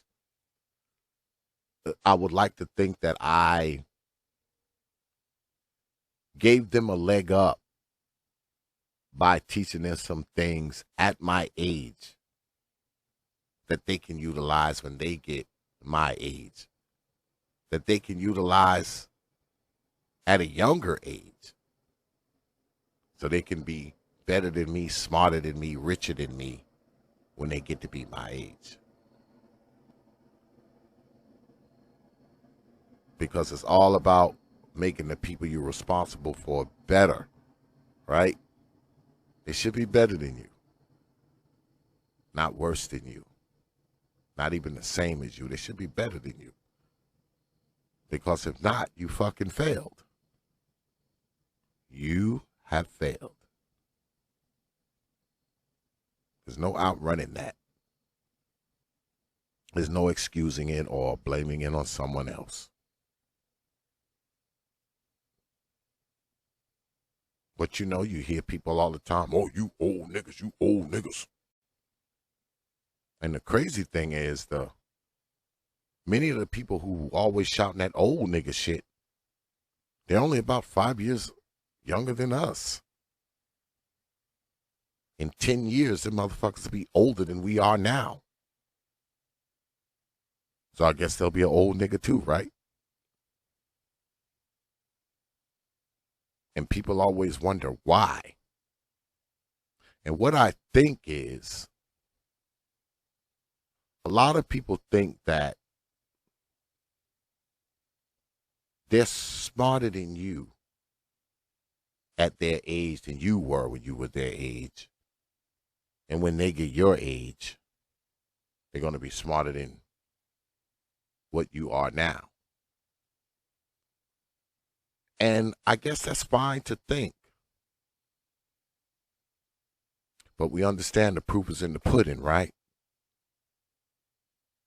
And I've said this many, many times before.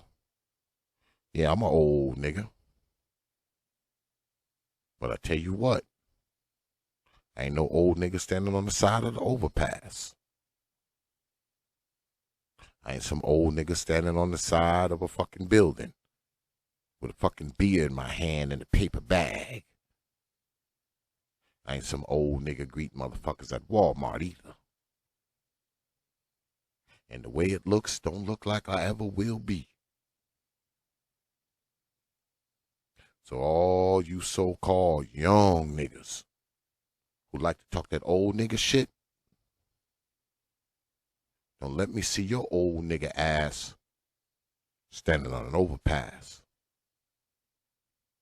Because one day you too will be a quote-unquote old nigga. See, me, I'll just be an older nigga. But one day you'll be an old nigga too. Don't let me catch your old nigga ass standing on that overpass. Or standing on the side of a fucking building. Or standing in front of fucking 7-Eleven. Needing $1.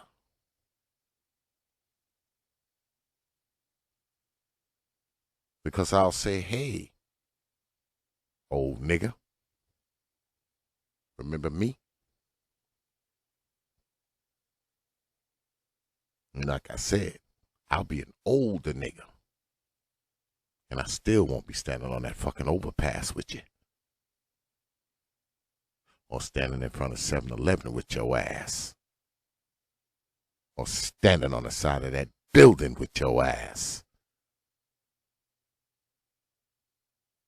Because the shit I did while I was an old nigga and before. So all you people who like to run that old nigga shit, just keep that in mind.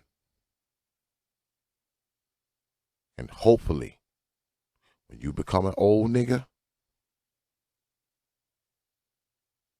you'll be able to do the things that the people you shout out old nigga to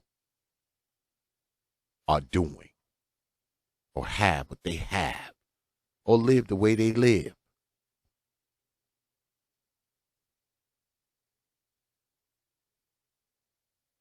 That's what you should think about.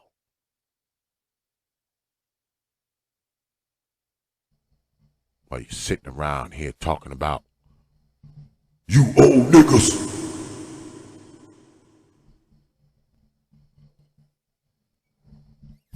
But that's all. I'm going to get on up out of here, man. I appreciate everybody coming through tonight, man, as always. I appreciate everybody showing up, man. I don't take you good folks lightly, man. I never have and I never will. You got my word on that. Like I said, I don't know what we're going to be doing in the next couple of days because I actually haven't been hit up that much. But I do got some things planned. We might even do a debate on Saturday. I got to see how things pan out tomorrow. But once again, man, a shout out, man, to my brother Nick Taylor, and also the guest of honor, Brother Leon Jones from the 411 Talk Zone Radio Show. Get down there and check Brother Leon out, man. Leon does good shit, man. And, you know, let's go ahead, man, and get his numbers up as well. So, with that, I will leave you good folks. You know what I'm going to do? I'm going to leave y'all with this image first. I'm going to leave y'all with this fucking image. Because, see, I want y'all to leave from this fucking stream mad. You can even be mad at me. But I also want y'all mad at this. So I will leave you with 3 words. You know, like I always do. Open your mind. Peaceful about this.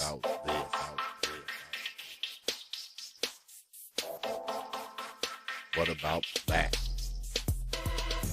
What about that? What about that? What about that? What about that?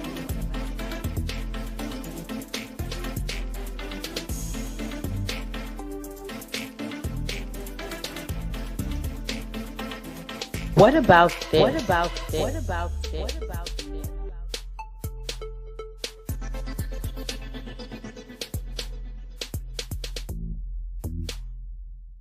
What about that? What about that? About that?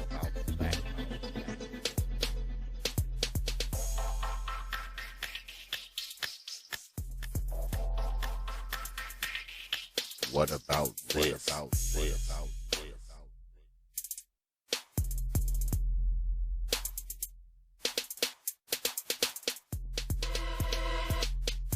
that? What about that? What about that? What about that? What about that? What about this?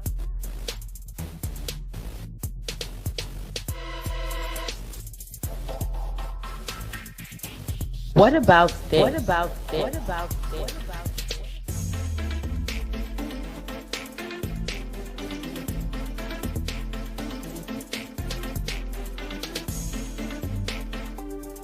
What about that?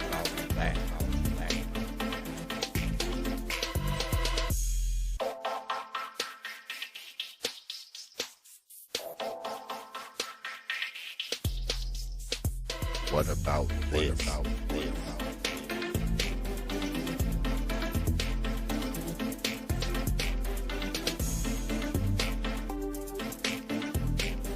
What about that? What about that? What about that? What about that?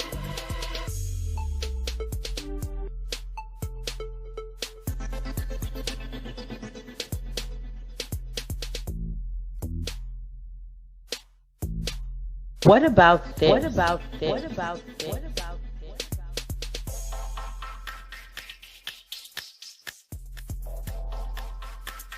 What about that? About that? About that?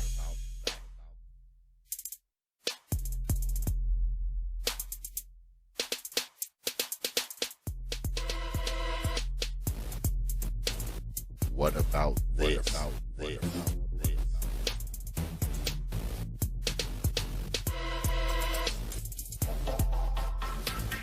What about that? What about that? What about that? What about that?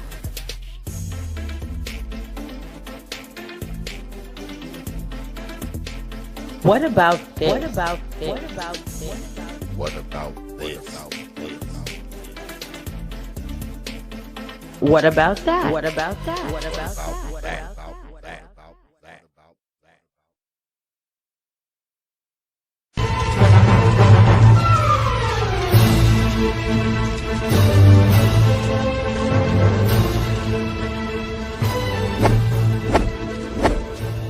Only from T.P.O.T.